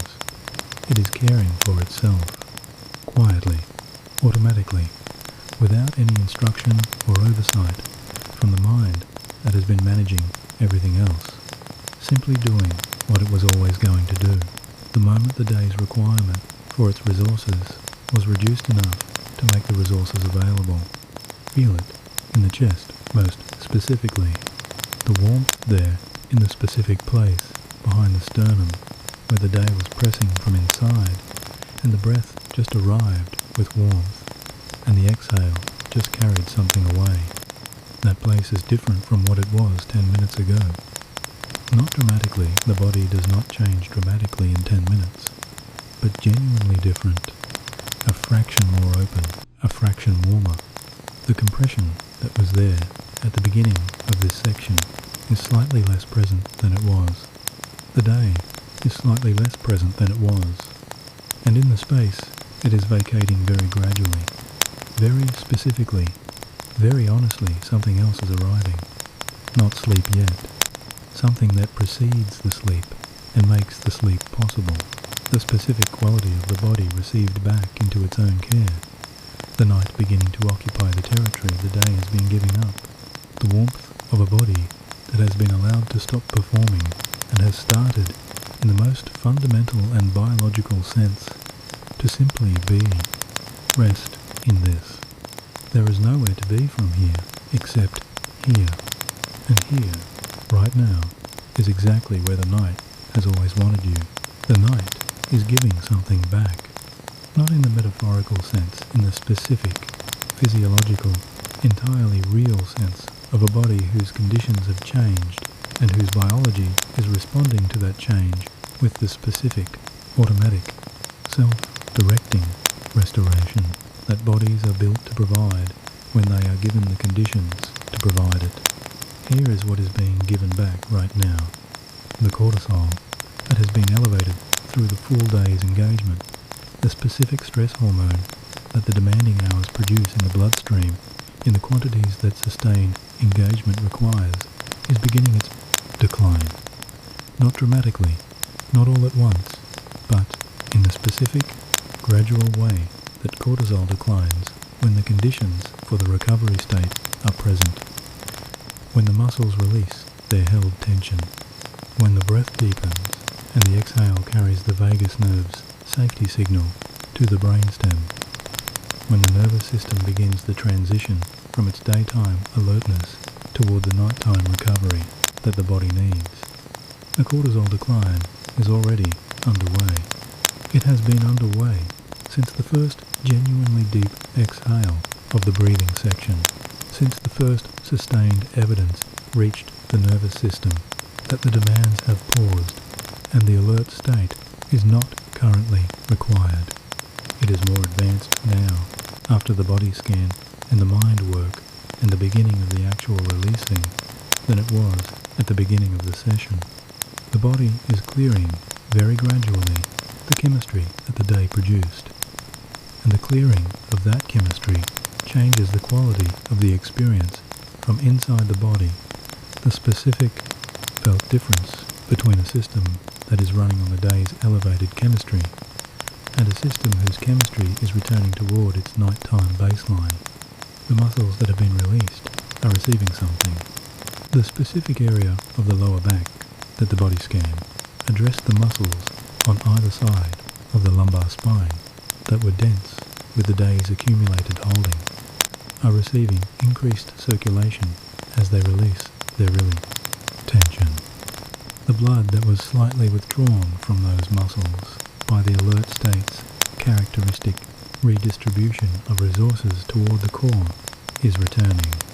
The warmth that is moving through that area right now is the warmth of that returning blood, the body's own restorative resource moving back into the tissue that needs it. The immune system is beginning to resume. The immune system is suppressed by the alert state. The body's prioritization of resources toward the muscles and the brain during the daytime demands means that the immune system's maintenance and surveillance functions are running at reduced capacity during the full engagement of the full day. As the alert state steps back and the recovery state advances, the immune system receives the signal that the suppression is no longer required. Its activity resumes. The specific, quiet, extraordinary work of the immune system, the surveillance and the maintenance and the inflammatory regulation that happens in the background of every hour of every day becomes more fully active in the conditions of the session, has been building, and the brain is beginning to prepare. The specific neural processing that happens in the transition from waking to sleeping, the consolidation of the day's experiences, the movement of the day's content from its raw, activated state into the integrated, contextualized, appropriately filed state that the morning will receive is beginning. The mind that has been running the day's content all evening is beginning to shift its relationship to that content, not through any deliberate action, through the gradual, automatic, A biological process that begins when the conditions of genuine rest are present, when the body is released and the breath is deep and the chemistry is shifting and the recovery state is advancing. The day that has been running in the mind is beginning to be processed rather than simply repeated. This is the difference between lying awake, carrying the day, and genuinely resting with the day setting itself down. Both involve the day's content being present in the mind through the early hours of the night. But in one, the content is simply cycling, the same thoughts returning, the same concerns circling, the same material generating the same engagement without moving toward any resolution or integration. In the other, the content is being processed, moved through the specific biological stages that sleep prepares for, consolidated and contextualized, and filed in the way that the morning will feel as clarity. The night is giving back what the day took. Not completely, not in a single session, not in a single hour, not in the time between pressing play and reaching the deep sleep that is coming, but genuinely, specifically, in the real and physiological way that the body begins giving back the moment the conditions allow it. And the conditions are here. They have been building through every section of tonight, through the settling and the breath, and the body scan, and the mind work, and the acknowledging of the day, and the beginning of the physical releasing, and the warmth of the bath. Space that has opened. Everything the night is giving back has been made possible by those conditions, and those conditions are fully, completely, specifically present right now. The giving back is real. It is happening in this body, in this room. Right now, there is a warmth that belongs entirely to the night. Not the warmth of the blanket against the skin, though that warmth is real, and it has been present since the settling began. Not the warmth of the room at whatever temperature the room has chosen for this particular night. Not even the warmth that has been moving through the released muscles of the body scan, though that warmth is real too, and it has been building through every section of the session since the first exhale deepened and the first muscle released its holding. This is something different. This is the warmth that arrives when the day has finally, genuinely, begun to release its grip. The specific warmth that becomes available in the body when the resources that the day was consuming are returned to the body's own care. The warmth of a body that has stopped spending itself and has started receiving itself. The warmth of the alert state with its elevated shoulders and its contracted chest and its controlled breath and its continuous distribution of the body's resources toward the readiness that the day required has been, preventing from reaching the places it would naturally reach if the alert state stepped aside. The alert state has been stepping aside through every section of tonight, and the warmth has been following it, moving into each place the alert state has vacated, arriving with the specific, unhurried quality of something that was always going to be here once the conditions allowed it, into the lower back, where the body scan addressed the deepest of the day's physical holdings, into the chest, where the breath's warmth arrived in the compressed center and the exhale carried the beginning of the day's releasing, into the shoulders that have fallen, into the hands that have opened, into the face that has been given back to the dark, and to the privacy of a room that requires nothing of it. The warmth is everywhere now. Not equally, the body warms unevenly. The places that have released most completely, receiving the most warmth, because those are the places the circulation is returning to most fully, but everywhere, in some degree. Every part of this body is slightly warmer than it was when tonight began slightly more receiving of its own care, slightly more in the state that the night was always designed to produce in a body, given the conditions to receive it.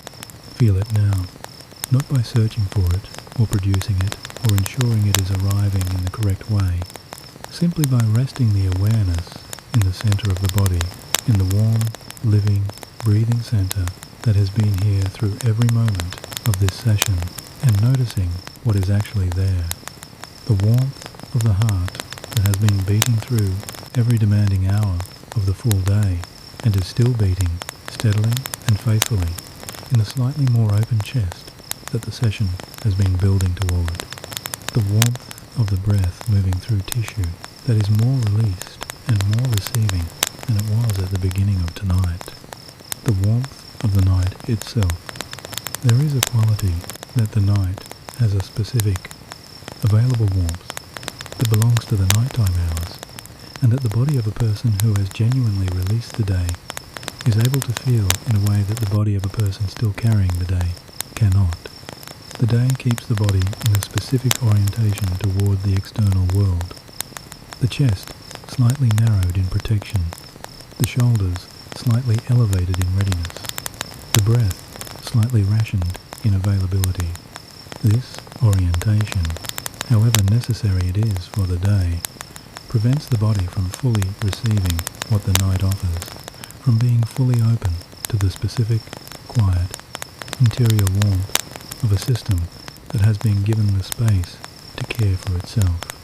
Tonight, that orientation has been changing. Through every section, through the settling and the breath and the body scan and the mind work and the acknowledging and the releasing, the orientation has been shifting from the days toward the nights. From slightly outward and slightly braced to slightly inward and genuinely open. And in that openness, the night's warmth has been finding its way into the places that the day's orientation was keeping it from reaching. It is there now. Follow it through the body with the awareness, not directing it, following it, the way you might follow a warm current with your hand in water. The warmth moving from the center of the chest outward, across the collarbones and toward the tops of the shoulders, moving downward through the sternum toward the belly, moving with each heartbeat, each pulse, delivering the warmth a fraction further into the tissue that is receiving it, moving with each slow breath, the inhale, bringing the oxygen that the warming tissue needs, the exhale carrying away the metabolic residue of the day's occupation. The warmth is the body receiving the night, and the night which has been here, available, waiting through every demanding hour of the full day, and every insufficient night that did not give this body the conditions to receive it fully, is giving itself to the body right now, with everything the body's current openness allows. Receive it, without condition, without apology for the days when the orientation was too defended for the warmth to reach. Simply receive it now, in this warmth, in this dark, in this specific and generous and entirely available night. The quality of what is happening right now is different from anything the day produces. This is worth naming specifically, not to make a claim that exceeds what tonight has actually delivered, but because the specific difference between the present quality of the experience and the quality of the experience at the beginning of the session is real, and it deserves to be recognized rather than passed over in the forward momentum of moving toward the next section. Compare right now to when you pressed play. The body that arrived at the beginning of tonight, the shoulders elevated in the day's characteristic holding, the chest compressed by the day's accumulated content, the breath high and short and slightly controlled, the jaw holding the day's managed moments, the hands perhaps slightly closed in the day's readiness. That body is not the body that is resting here right now. The body that is here right now is genuinely different from that body, not completely different, not transformed, genuinely, specifically, measurably different in the particular ways that matter for what the night is for. The breath is slower, not because a breathing exercise has been successfully completed, but because the nervous system has received enough sustained evidence of the day's ending that the breath has moved on its own toward the rhythm it uses when it is not in service of the day's demands. The muscles are more released. not because they have been told to release, but because the conditions that were keeping them held have been addressed. The alert state, stepping back, the safety signals accumulating, the body's own intelligence directing the releasing toward the places that needed it most. The mind is softer, not silent. The mind does not go silent after a single session, after a single body scan, after a single practice of noticing rather than following, but softer. The thoughts that are present are moving more slowly and with less urgency than the thoughts that were present at the beginning of tonight. The day's content is still there, but it is less insistent, less immediate, less convinced of its own emergency. This is a different quality of experience from the one that arrived here tonight, and it is different in the specific direction that matters toward the night rather than toward the day, toward rest rather than toward readiness, toward the receiving rather than toward the spending. The orientation of the body and the mind right now is the orientation of genuine rest, not performed, not pretended, not the lying still while everything continues, the genuine beginning of the night's work. This quality deserves to be inhabited rather than passed through. Most people, in the ordinary course of a night, do not stop to notice the specific quality of the transition between waking and sleeping. They are simply pulled into it, the sleep arriving when the exhaustion finally overcomes the wakefulness, the transition happening below the level of noticing. Tonight, the transition is being made slowly enough and deliberately enough that the quality of it is available to the awareness. The specific, real, felt experience of being somewhere between the day and the sleep, further from the day than when the session began, closer to the sleep than the beginning of the session was. This in-between place is worth resting in, not as a delay on the way to sleep, as the specific, valuable, entirely real experience of the night doing its early work, the body cooling to its nighttime temperature, the hormones shifting toward the nighttime profile, the neural activity beginning its transition from the high engagement patterns of the waking hours toward the quieter, slower, more internally oriented patterns that precede sleep. The brain doing the specific preparatory work that the body performs in the hours before the deep sleep, not yet asleep, but no longer simply awake, in the specific and extraordinary territory between the two, where some of the most important preparation for genuine rest happens. You are in that territory right now, not at its threshold inside it. The specific quality of the experience right now is the quality of that territory, the mind softening, the body warm and heavy, the breath moving at the pace of genuine pre-sleep rest, the day receding by degrees from its morning position of full occupation of the awareness.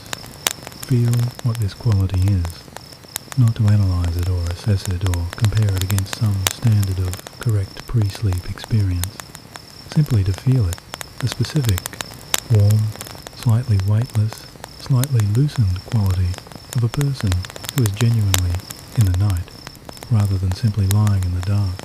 The quality of someone who has given the day what the day required and is now, without guilt and without the need to review or justify the giving, receiving what the night has been waiting to offer. This quality is yours right now. It belongs to you. It has been building through every section of tonight toward exactly this, and it is only going to deepen from here. Let the awareness expand now, past the breath, past the specific warmth in the chest, past any single sensation or any single part of the body, to take in the whole of the experience at once, not as an inventory, not checking each released area against some standard of adequate releasing, or noting each softened muscle for the degree of softness achieved. Simply feeling the whole, the full, warm, breathing, resting totality of this body and this mind in this room at this particular and specific hour of this particular night. Feel the feet warm now, heavy entirely done with the day's requirement for their service. The legs heavy in the specific way that legs are heavy when they have genuinely given up the day's readiness and are simply resting in the warmth of the night.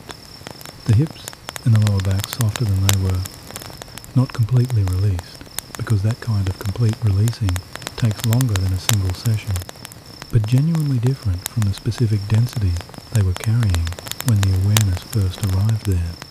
The belly rising and falling with the breath, soft and unhurried, the muscles of the abdomen in their resting position rather than the contracted, holding position they occupied through the day's full engagement, the chest wider, genuinely, specifically wider than it was when this session began.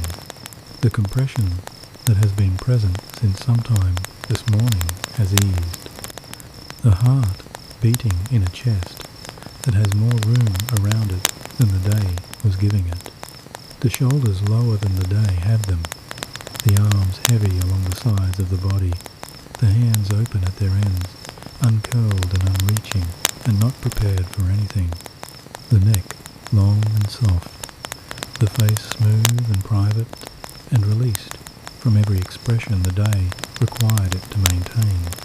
Now, in this awareness of the whole body, at once, allow the experience to become something slightly larger than a physical inventory. Allow it to become the experience of being inside the night, because that is where you are right now. Not lying in the dark waiting for the night to arrive, not lying beside the night hoping it will take over inside it. In the specific, warm, slightly weightless, quiet quality of a body and a mind that have genuinely transitioned from the day's territory to the night's. The day's content, still present somewhere at the edges of the awareness, but no longer occupying the center. The body released from the day's specific holdings. The breath moving at the night's own pace. The warmth of the night doing its quiet, specific, biological work through every released muscle and every opened space.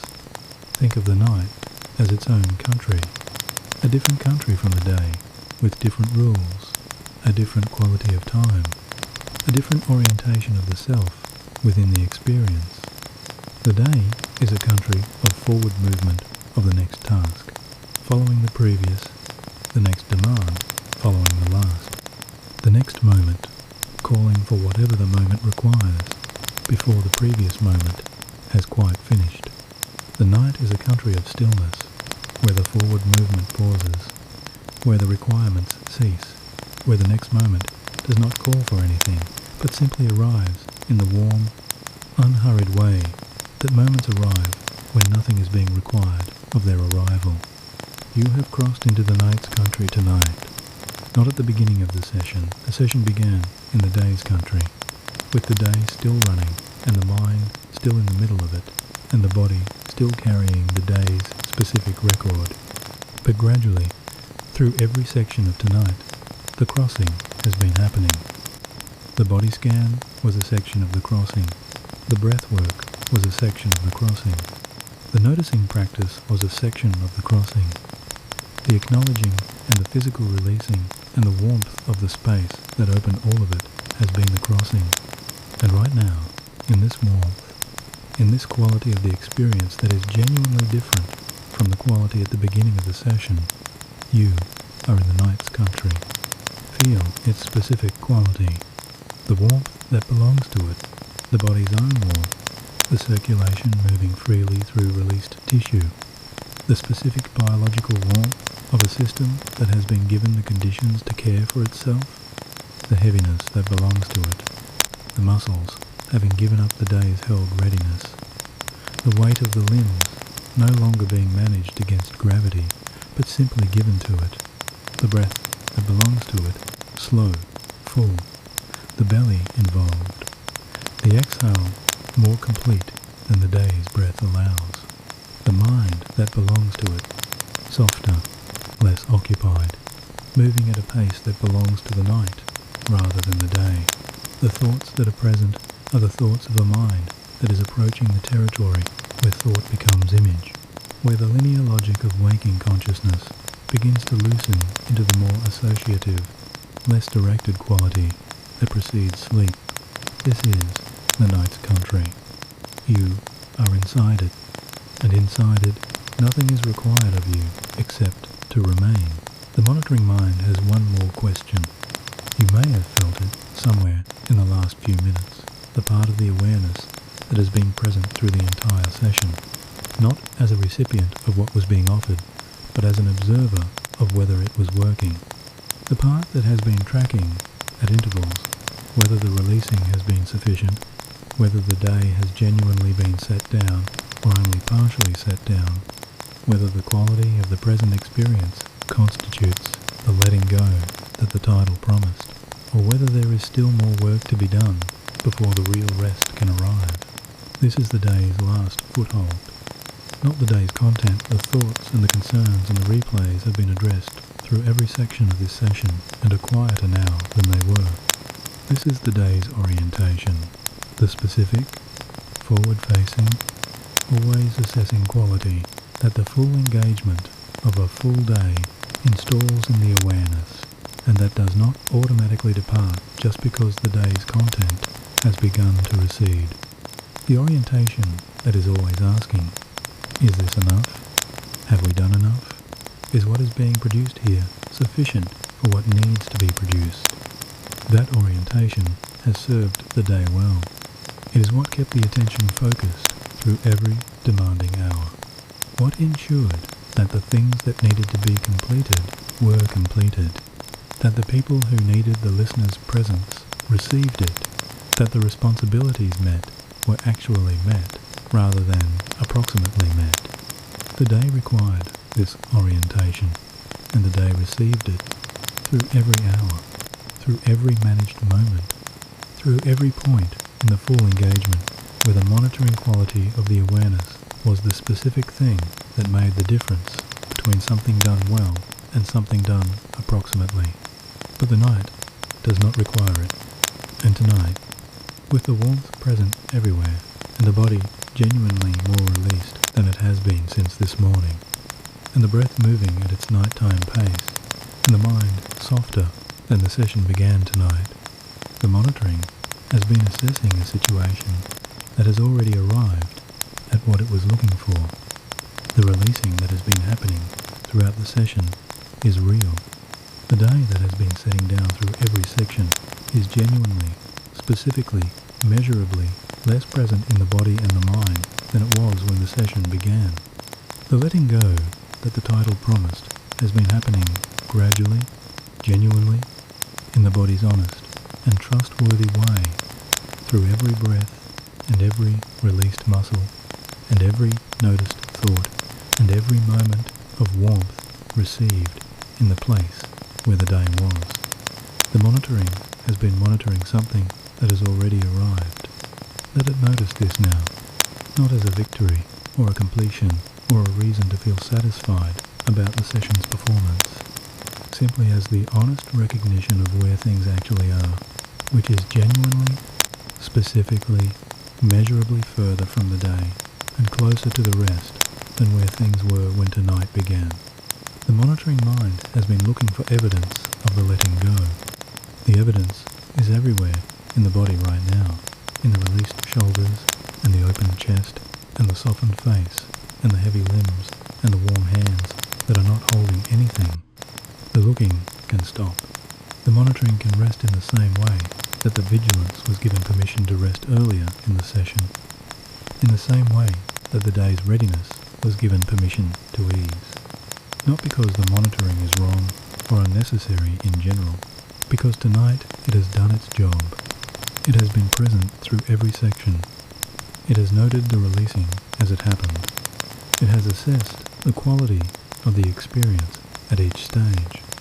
And now, having completed its assessment, it can do the most useful thing that is available to it at this hour of this night. It can step back and allow the body and the mind, both of which are genuinely, specifically, in a state of genuine rest, to simply be in that state without the additional effort of being observed. The assessment is complete. The result is, yes, the rest is real. The day has been genuinely, specifically, in the body's honest way, set down. Not completely. The night's full work is still ahead, and that work will deepen what the session has begun. But enough, more than enough, for the monitoring to rest and the body to continue without oversight. Feel what happens when the monitoring stops. The slight additional easing in the chest, the specific, small, real easing that comes when the last piece of held effort releases. Not the effort of the muscles those have been releasing through the entire session. The effort of the attention held in the observing position. The effort of the awareness maintaining its assessment. The small but specific cost of watching rather than simply being. When the watching stops and the simply being begins, something deepens. It is already deepening. The day is behind you. The night is here, and there is nothing left to do in it except what the body and the mind, both genuinely at rest, are already doing. You are fully present today. Not in the abstract sense that people sometimes use to describe a quality of attention they aspire to, but rarely achieve. Not as a description of a meditative state or a spiritual achievement, or the particular quality of awareness that requires practice and discipline to produce. In the ordinary, unremarkable, entirely real sense that a person is fully present in their day, when they are genuinely in it, when the attention is given to the things that need it, when the relationships are engaged with, rather than simply managed from a distance, when the responsibilities are met with the actual presence of the person meeting them, rather than the performance of a presence that is really somewhere else. You gave the day that.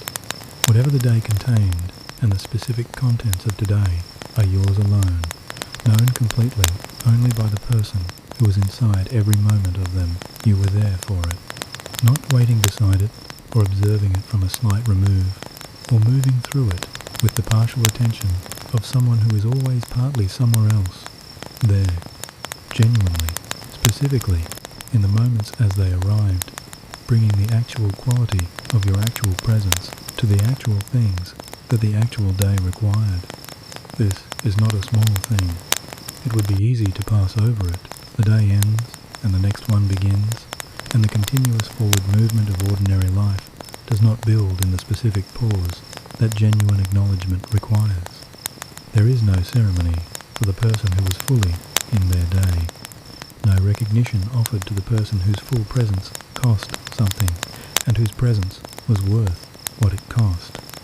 The day simply ends, the way days end, with the same finality, regardless of how completely the person was present in it. But the body knows. The body has been keeping the honest record all along in the specific holdings that the body scan addressed, in the tightness that was in the shoulders, and the compression that was in the chest, and the controlled quality of the breath, and the tension in the jaw. These are not the recordings of a person who is halfway present in a halfway engaged day. These are the recordings of someone who was all the way there, whose full presence produced the full physical record of full engagement. The body does not lie. It does not maintain the holdings of full presence. For a person who is not fully present, what the body has been carrying tonight is the honest physiological evidence of someone who gave the day everything they had. That evidence is worth reading correctly, not as a sign that the body has been under too much stress.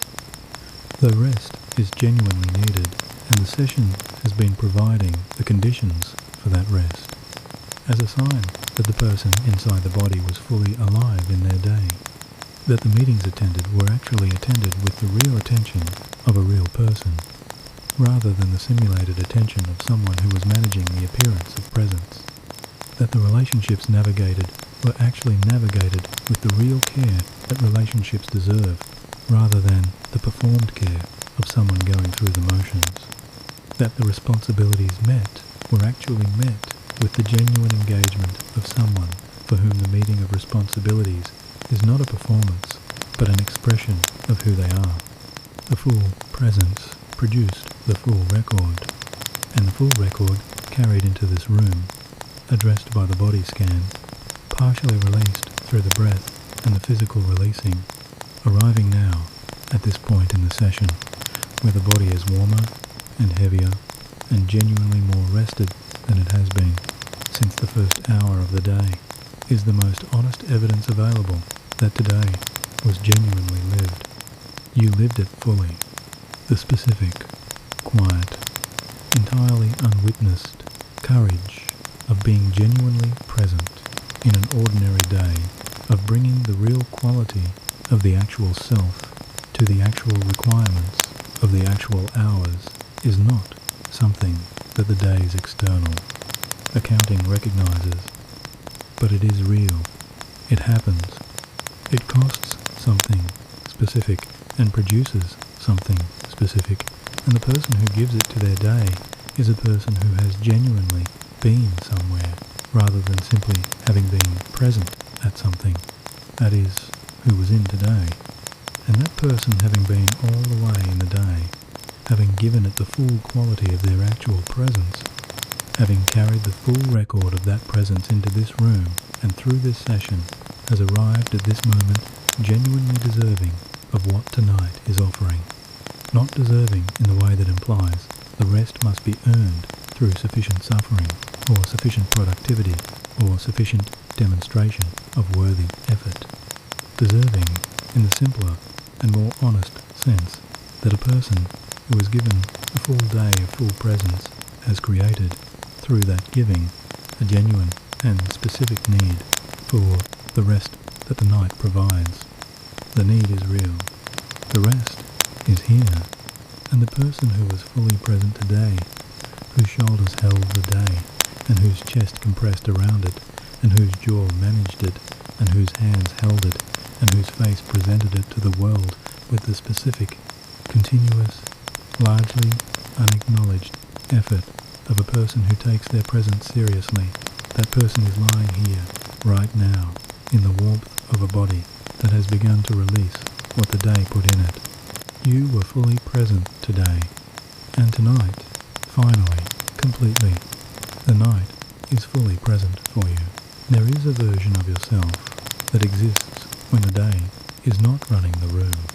You may be beginning to feel them right now, in the warmth and the quiet of this specific moment, in the specific quality of the experience that has been building through every section of tonight. Not the version that managed the meetings, or navigated the conversations, or held the composure through the difficult moments, or maintained the full presence through every demanding hour. Something quieter than any of those versions.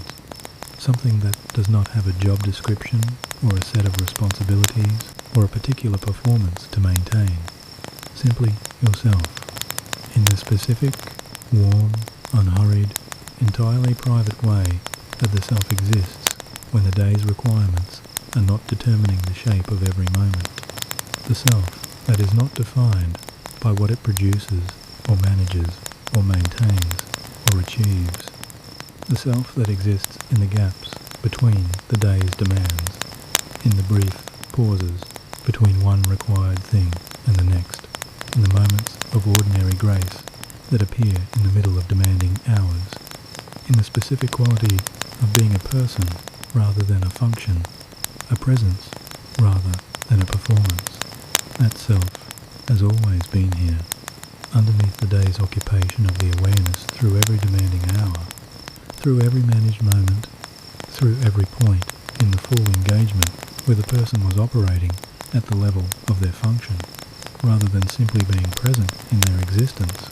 That self has been present, not loudly, not insistently, in the quiet, patient, entirely undemanding way that the deepest aspects of a person tend to be present, available, when the conditions allow.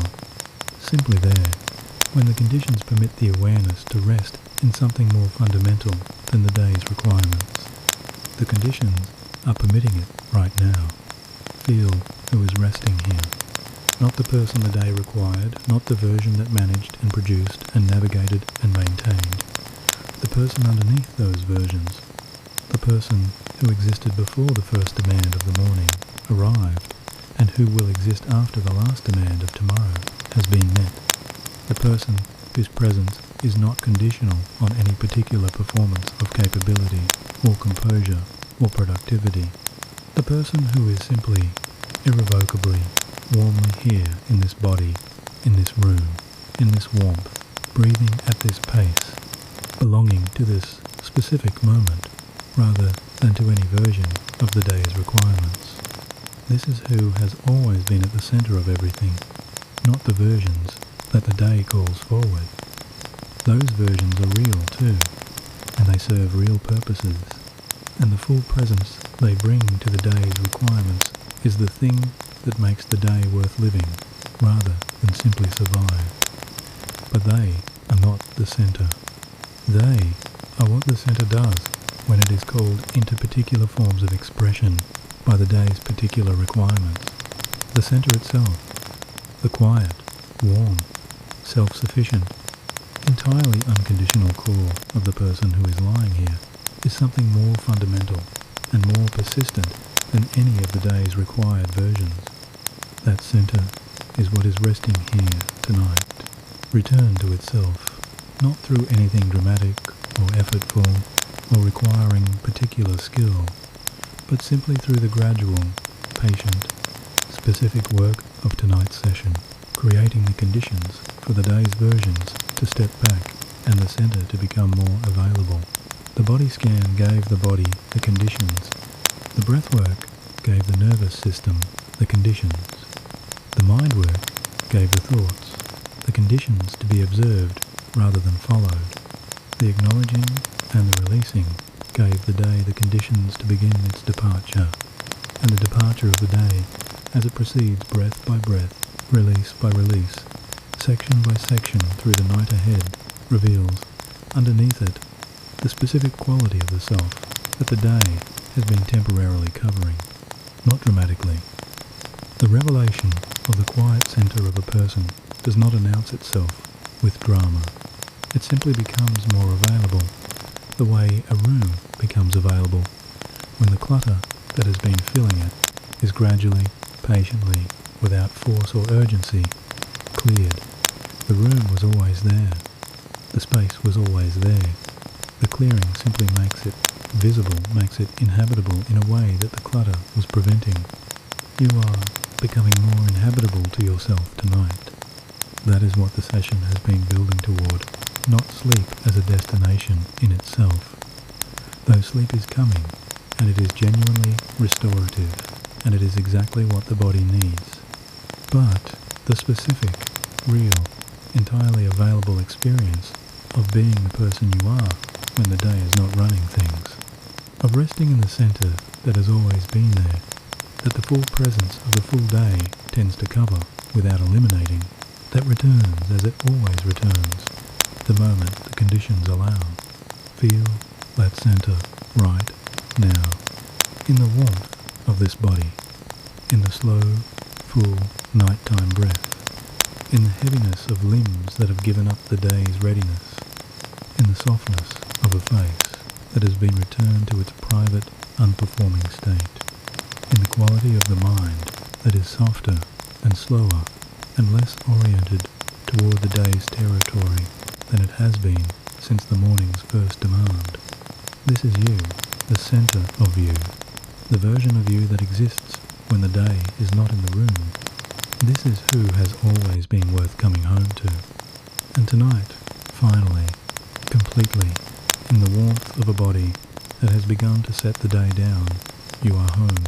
Your body carried you through today, not in the passive sense of simply being the vehicle through which the day's activity was conducted in the specific, active, continuous, entirely self-directing sense of a biological system that maintained every one of its extraordinary functions through every hour of the full day, without ever once asking for acknowledgement or thanks, or even the basic recognition that Something genuinely remarkable was happening inside the chest and the bloodstream and the cellular tissue of a body that was keeping a person present in their life. Think about what the body did today. It kept the breath moving through every meeting and every conversation and every moment of the day that required the body's full physical support of the person it was carrying. Not once did the breath stop. Not once did the body need to be reminded to continue the most essential of all its functions. It simply continued, faithfully, automatically, through every anxious moment, and every managed moment, and every moment of genuine grace, and every moment of quiet difficulty, the breath moving in and moving out, with the specific, continuous, entirely reliable faithfulness that the body brings to everything it considers essential. It kept the heart beating through every stressful moment and every demanding hour and every point in the day when the body was under more internal pressure than the external situation revealed. The heart maintained its rhythm, not perfectly undisturbed. The heart under the day's engagement beats differently from the heart in genuine rest, faster, with a different pattern of variability. The specific cardiac signature of a body in its alert state rather than its recovery state.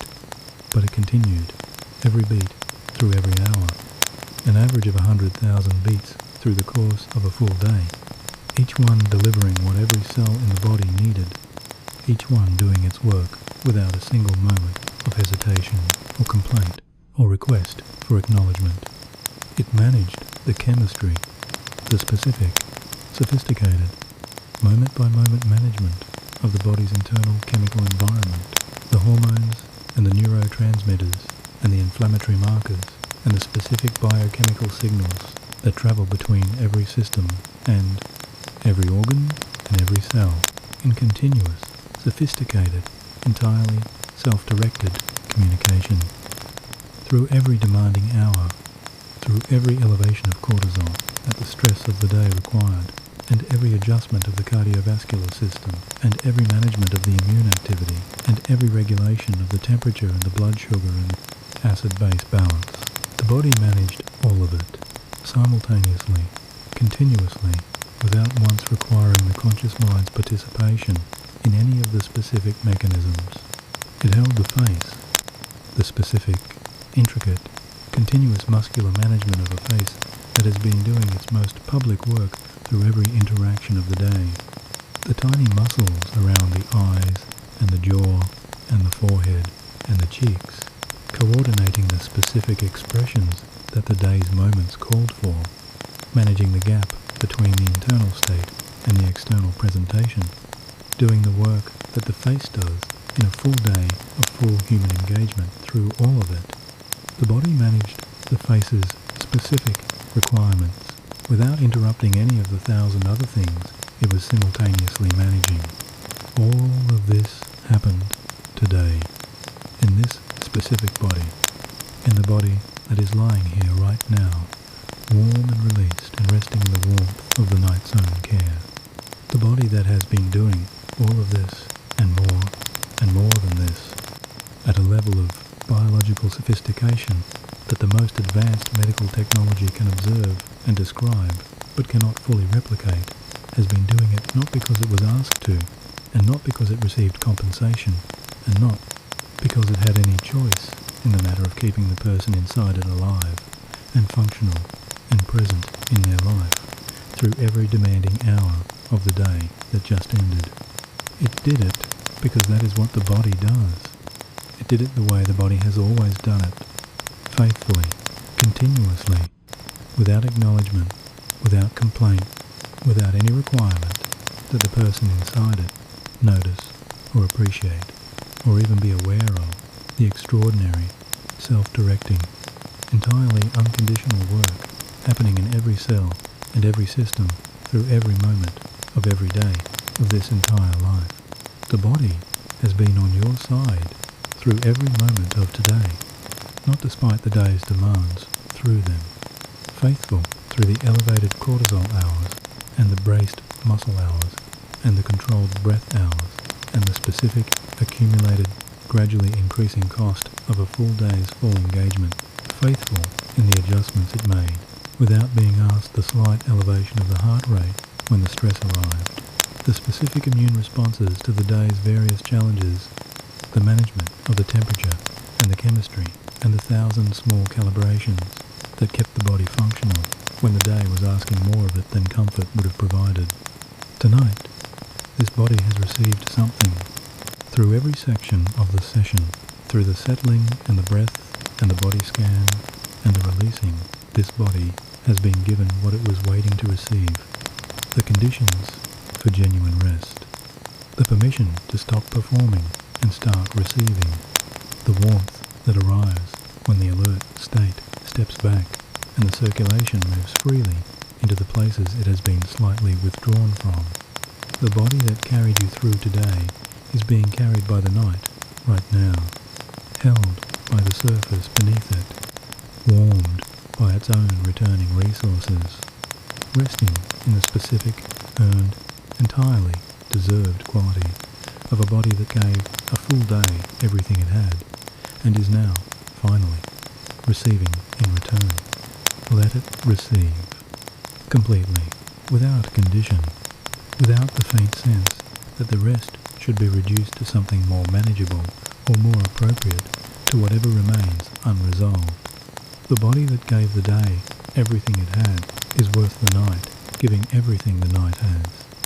And the night is giving it, right now, in this warmth, in this rest, in every slow breath of this healing dark. Sleep is very close now, not as a destination still being approached from a significant distance as something that is already at the edges of the present experience, already present in the specific quality of what is happening right now in this body and this mind.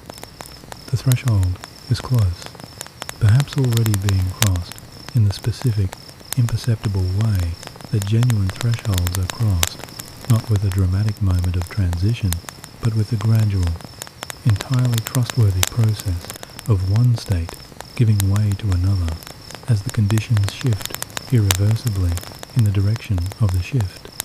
Feel the approach of it. In the thoughts, if there are thoughts, the specific quality that thoughts have when the mind is genuinely approaching the threshold of sleep, not the sharp, linear, one thing follows from another quality of the waking mind's engagement with the day's content, something looser than that, the thoughts becoming more associative, less tightly connected, beginning to move in the slightly surprising, slightly unpredictable way that the mind moves when the waking logic is beginning to give way to the dreaming logic. Images perhaps at the edges of the awareness, the loose, slightly surprising arrival of a scene or a fragment or a quality of something that does not follow directly from what preceded it. The mind beginning to generate content in the way that the sleeping mind generates it rather than the waking mind. In the body, the warmth that is present everywhere, the heaviness that is genuine rather than the heaviness of effort, the specific, settled, completely committed quality of a body that has given itself entirely to the surface beneath it and is not maintaining any reserve of readiness for anything that might arrive between now and morning. The heaviness of genuine surrender, the warmth of a body that has been received by the night. In the breath, the slow, full, nighttime rhythm that has established itself through the course of the session and that is continuing now without direction, without monitoring, without any requirement from the conscious mind except the willingness to let it continue at the pace the body has chosen. The exhale that empties a little more completely than the day's exhale. The pause at the bottom of the exhale that is slightly longer than it was at the beginning of the session. The body at the pace of the night rather than the pace of the day. The conscious mind does not need to stay awake for what comes next. This is the most important and the most difficult thing, that the transition into sleep requires the specific willingness of the conscious mind to release its hold on the waking state, not as an act of loss, as an act of trust. The trust of a person who has addressed what needed to be addressed tonight, who has done the specific work of acknowledging the day and releasing its physical record and giving the mind its technique for the thoughts that arrive, who has, in other words, given this night what the night needed to be given, and who can now simply trust the body to do what the body does when it has been given those conditions. The body knows how to sleep. It has known since the first night of this life. Through every good night and every difficult night and every night of the depleted period when the conditions were not adequate for genuine rest, the body has known the way to sleep and has travelled it as far as the conditions allowed. Tonight, the conditions are more adequate than they have been on any ordinary night of the period that preceded this session.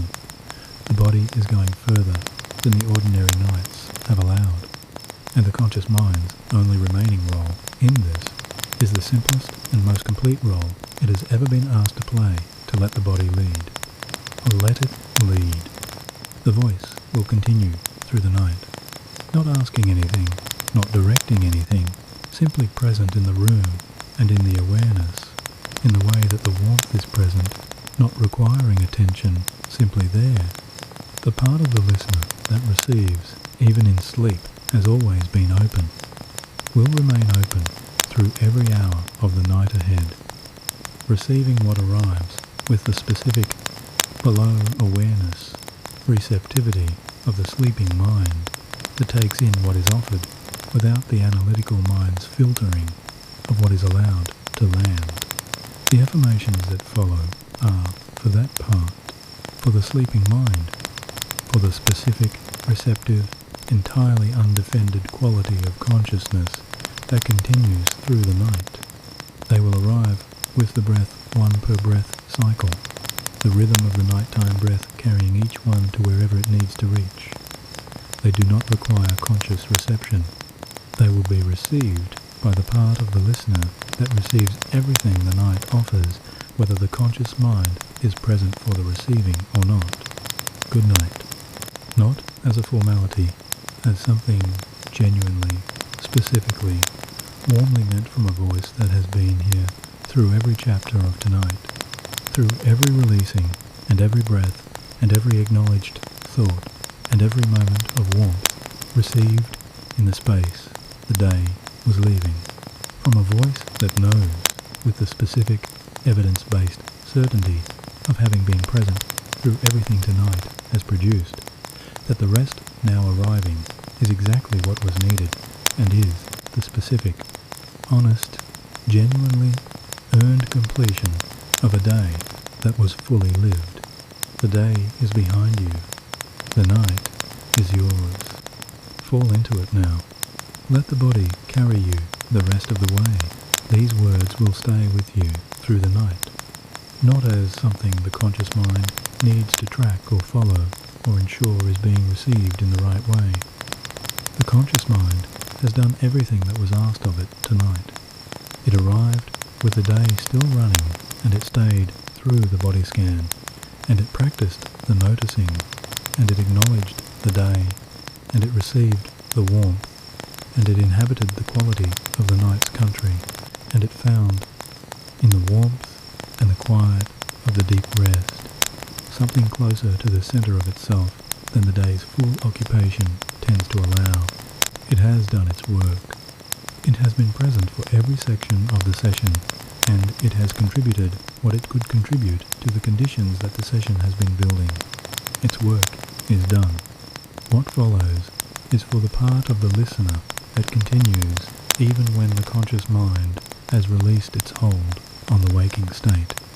The part that receives even in sleep, that takes in language and warmth and the specific quality of what the night provides, without the analytical mind's assessment of what is being taken in, without the monitoring mind's evaluation of whether what arrives is sufficiently useful or sufficiently relevant or sufficiently whatever the analytical mind's criteria for usefulness happen to be at this particular hour. The sleeping mind has no such criteria. It simply receives. Everything the night offers the warmth of the room, the rhythm of the breath, the quality of whatever sounds are present, the specific language of whatever voice is present in the environment the sleeping mind takes in, with a specific, below awareness, entirely undefended openness of a consciousness that has released the day's orientation and is simply, completely, without agenda, present in the night. The words that follow are for that mind. They are written in the first person because the sleeping mind does not clearly distinguish between a statement heard and a statement made, between something arriving from outside and something arising from within. Both register as something true about the self. The first person statement absorbed by the sleeping mind arrives not as information about the listener, but as the listener's own thought, as something that the sleeping mind itself is thinking, or discovering, or receiving as a recognition of something already true. This is not manipulation. It is the specific, honest, gentle use of the way the sleeping mind works, not to install beliefs that are not already true, but to make more fully available in the state of maximum receptivity. The beliefs that are already true and that the waking, defended, day-carrying mind sometimes finds it difficult to fully receive. Every statement that follows is true. Not aspirationally true, actually. Specifically, in the context of what has happened tonight and what the body and the mind and the nervous system are doing right now and will do through every hour of the night ahead. Genuinely true. The day has been set down. The body is healing in the specific, physiological way that bodies heal when given the conditions. The night is doing its work. The morning will receive what the night produces. All of it is true. All of it is happening. The statements simply give the sleeping mind language for what is already underway, specific, first person, present tense language that the sleeping mind can absorb and hold and build from through every sleep cycle of the healing night. They will arrive with the breath, one slow statement per complete breath cycle, arriving with the inhale, settling with the exhale, the pause at the bottom of the breath, receiving each one before the next begins. The rhythm of the breath is the rhythm of the affirmations. The pace of the nighttime body is the pace of the night's language. Nothing is rushed. Nothing arrives faster than the breath can carry it. Each statement has the full span of one complete breath to land before the next one begins its arriving.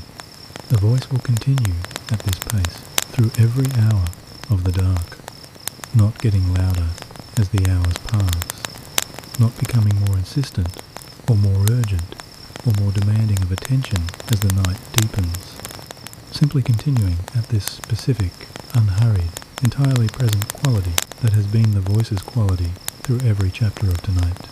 Present without demanding, here without requiring, accompanying without directing.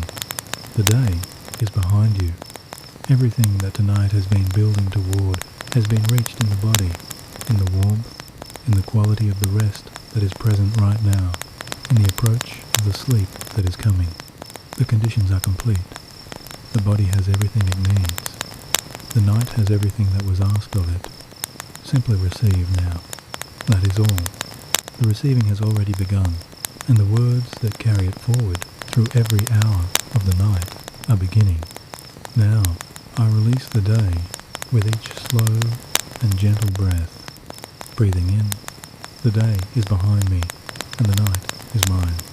Breathing out, I have done everything today that needed doing. Breathing in, the night receives what I set down and holds it while I rest. Breathing out, I release the day with each slow and gentle breath. Breathing in, my body carried me through every demanding hour and it is resting now. Breathing out, the warmth moving through me is the night giving back what the day asked. Breathing in, I fall gently into the deep sleep my body has been waiting for. Breathing out, I release the day with each slow and gentle breath. Breathing in, the conversations of today are complete. They need nothing from me tonight. Breathing out, the unfinished things will be met in the morning with more clarity than I have now. Breathing in, I trust the morning to meet what the night holds for it. Breathing out, I release the day with each slow and gentle breath. Breathing in, my shoulders are low and my hands are open and my chest is wide. Breathing out, the breath is slow and the body is warm and the day is behind me. Breathing in, I am more than the day's requirements and I rest in that truth tonight. Breathing out, I release the day with each slow and gentle breath. Breathing in, the night is doing its specific and faithful work through every hour. Breathing out, my nervous system is receiving the recovery it has been needing. Breathing in, every exhale carries the day a little further from the body that carried it. Breathing out, I release the day with each slow and gentle breath. Breathing in, I was fully present in my day, and now the night is fully present for me. Breathing out, I have given the day everything it needed, and I receive what the night gives. Breathing in, the center of me that exists beneath the day's requirements is resting here. Breathing out, I release the day with each slow and gentle breath. Breathing in, the day has been acknowledged, and the body has released it, and the night is here. Breathing out, I fall into the deep sleep that this body has genuinely, completely earned. Breathing in, the morning will be clearer for the rest that the night is providing now. Breathing out, I release the day with each slow and gentle breath. Breathing in, my body is healing through every hour of this dark and faithful night. Breathing out, the warmth that I feel is the body caring for itself in the conditions I have given it. Breathing in, I trust the intelligence of this body that has never once failed to do this work. Breathing out, I release the day with each slow and gentle breath. Breathing in, the night is long and the rest is real and the body is receiving what it needs. Breathing out, I am held by the warmth of this night and the weight of this resting body. Breathing in, the sleep that is coming is the completion of everything tonight has been building. Breathing out, I release the day with each slow and gentle breath. Breathing in, I wake tomorrow with the day genuinely, specifically, behind me. Breathing out, I wake tomorrow clearer and warmer and more fully rested than I am right now. Breathing in, the night is giving back what the day asked, and I receive the giving fully. Breathing out, I release the day with each slow and gentle breath. Breathing in, my face is still and my jaw is soft, and the day has left my face. Breathing out, my hands are open and my arms are heavy, and the day has left my hands. Breathing in, my chest is open and my heart is held, and the day has left my chest. Breathing out, I release the day with each slow and gentle breath. Breathing in, I am the person beneath the day's requirements, and I am resting now. Breathing out, I have always been worth this rest, and the night has always been offering it. Breathing in, tonight I received it fully, honestly, in the body, in the warmth, in the dark. Breathing out, I release the day with each slow and gentle breath. Breathing in, the day is done, the night is kind, the rest is real. I sleep. Breathing out, I am more than the sum of what today required of me. Breathing in, the version of me that exists in this quiet is real and it is resting. Breathing out, the day's unfinished things are patient, they will wait for the morning. Breathing in, I meet them tomorrow with everything the night is restoring right now. Breathing out. I am more than the sum of what today required of me. Breathing in. The person I am when the day is not running the room is resting here. Breathing out. I know that person. I have always known that person. They are coming home tonight. Breathing in. Each hour of genuine rest returns me a little further toward them. Breathing out. I am more than the sum of what today required of me. Breathing in. My body was faithful through every demanding hour of the full day. Breathing out.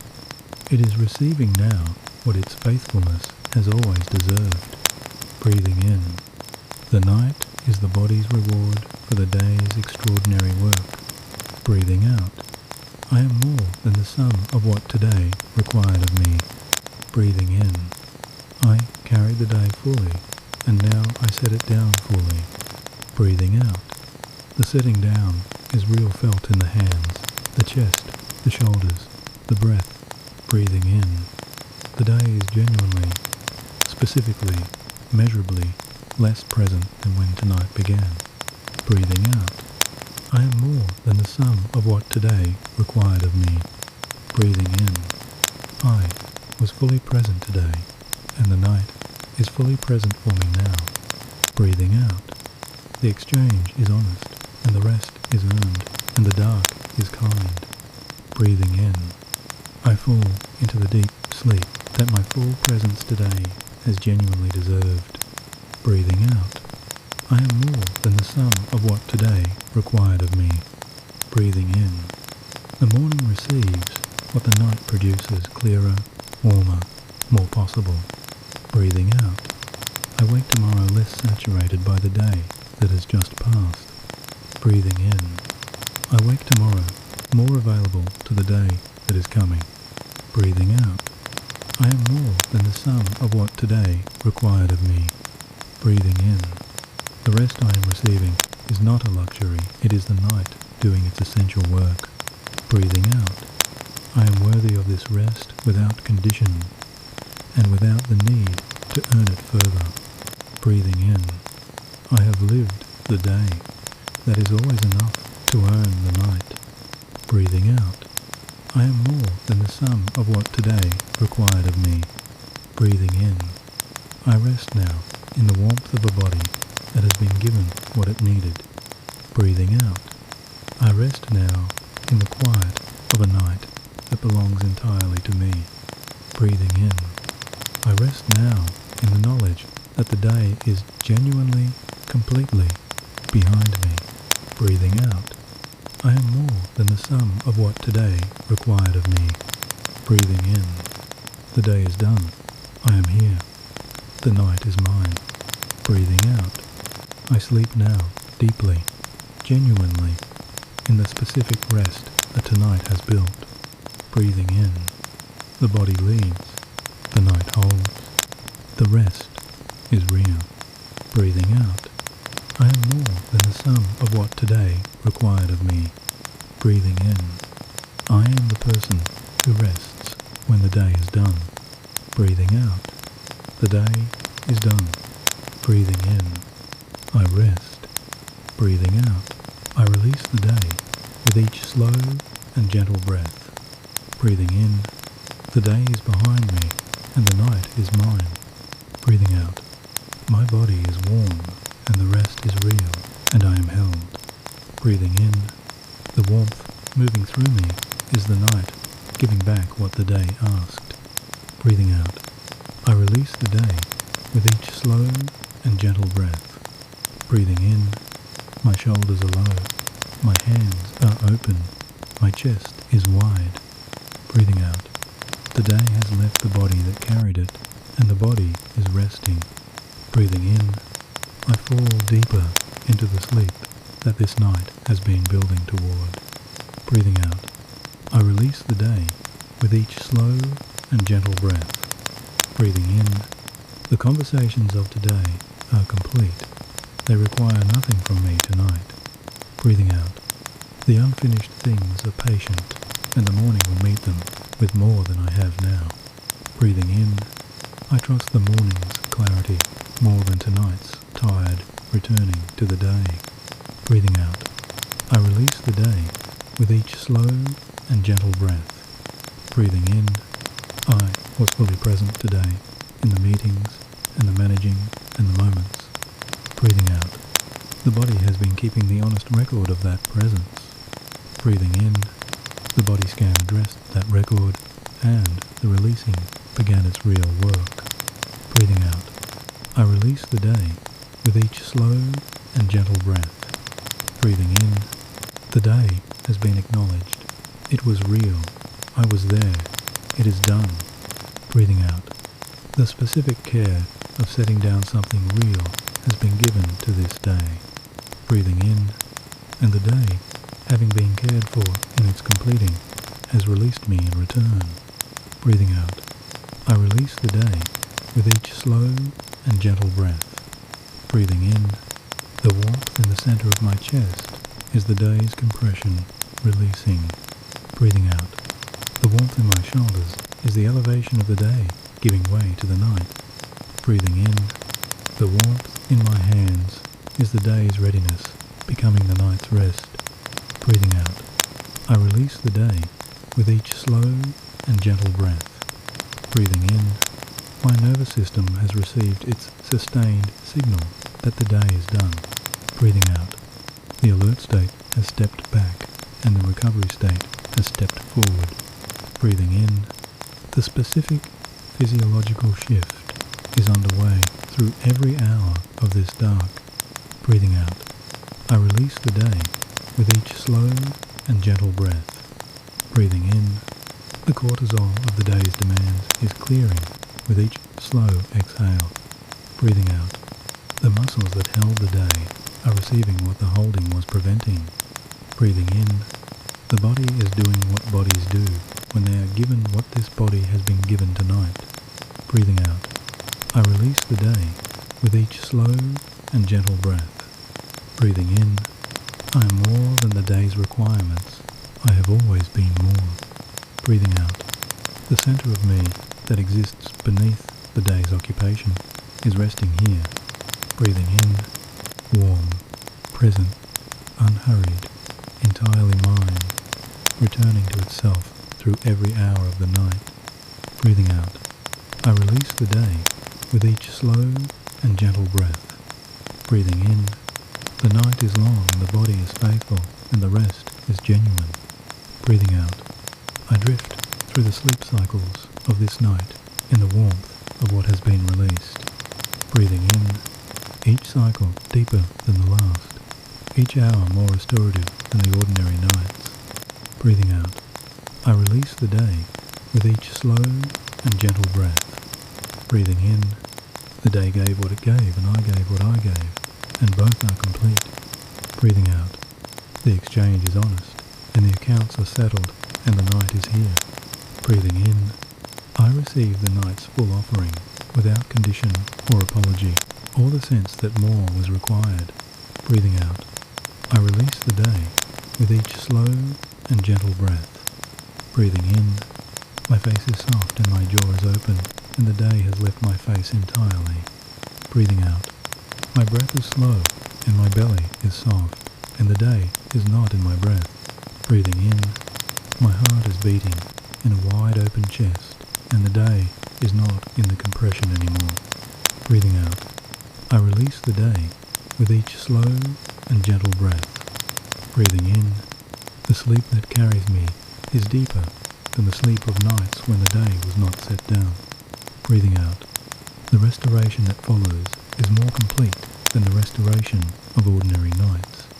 Breathing in, I wake tomorrow with something specific that I did not have when I lay down tonight. Breathing out, I release the day with each slow and gentle breath. Breathing in, the morning receives what the night produces, more rested, more clear, more present. Breathing out, the version of me that wakes tomorrow has been restored by what tonight is doing. Breathing in, not completely restored, genuinely, specifically, measurably more restored than before. Breathing out, I release the day with each slow and gentle breath. Breathing in, the body that carried me through today is being carried by the night right now. Breathing out, held by the surface beneath it, warmed by its own returning resources. Breathing in, resting in the specific, earned, deserved quality of a body given what it needed.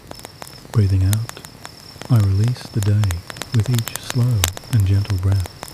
Breathing in, through the light sleep and the deep sleep and the dreaming and the dreamless. Breathing out, through every stage of the cycles that the night moves through. Breathing in, the work continues, the body leading, the intelligence directing, the restoration deepening. Breathing out, I release the day with each slow and gentle breath. Breathing in, I was fully present today.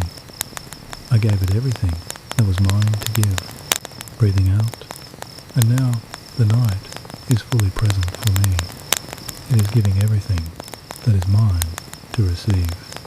Breathing in, the exchange is complete, the balance is restored, the rest is real. Breathing out, I release the day with each slow and gentle breath. Breathing in, the day was real. It mattered. It was lived fully. It is done.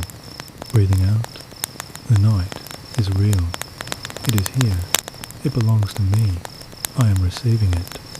Breathing in, the morning will be real. It is coming. It will be met with what tonight has built.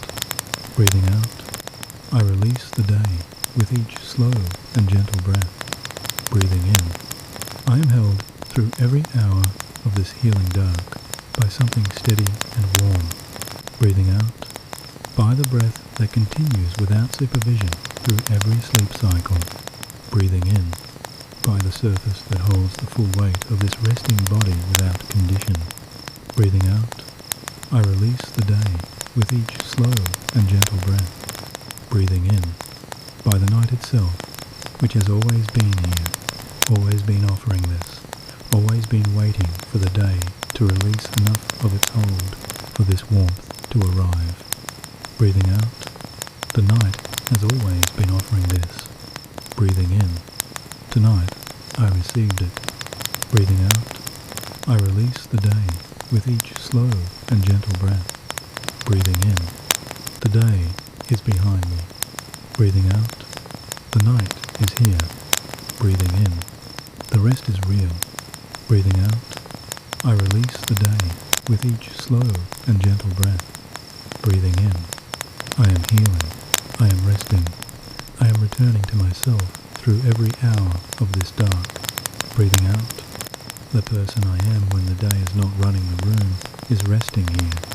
Breathing in, warm, released, home, more themselves than the day allows them to be.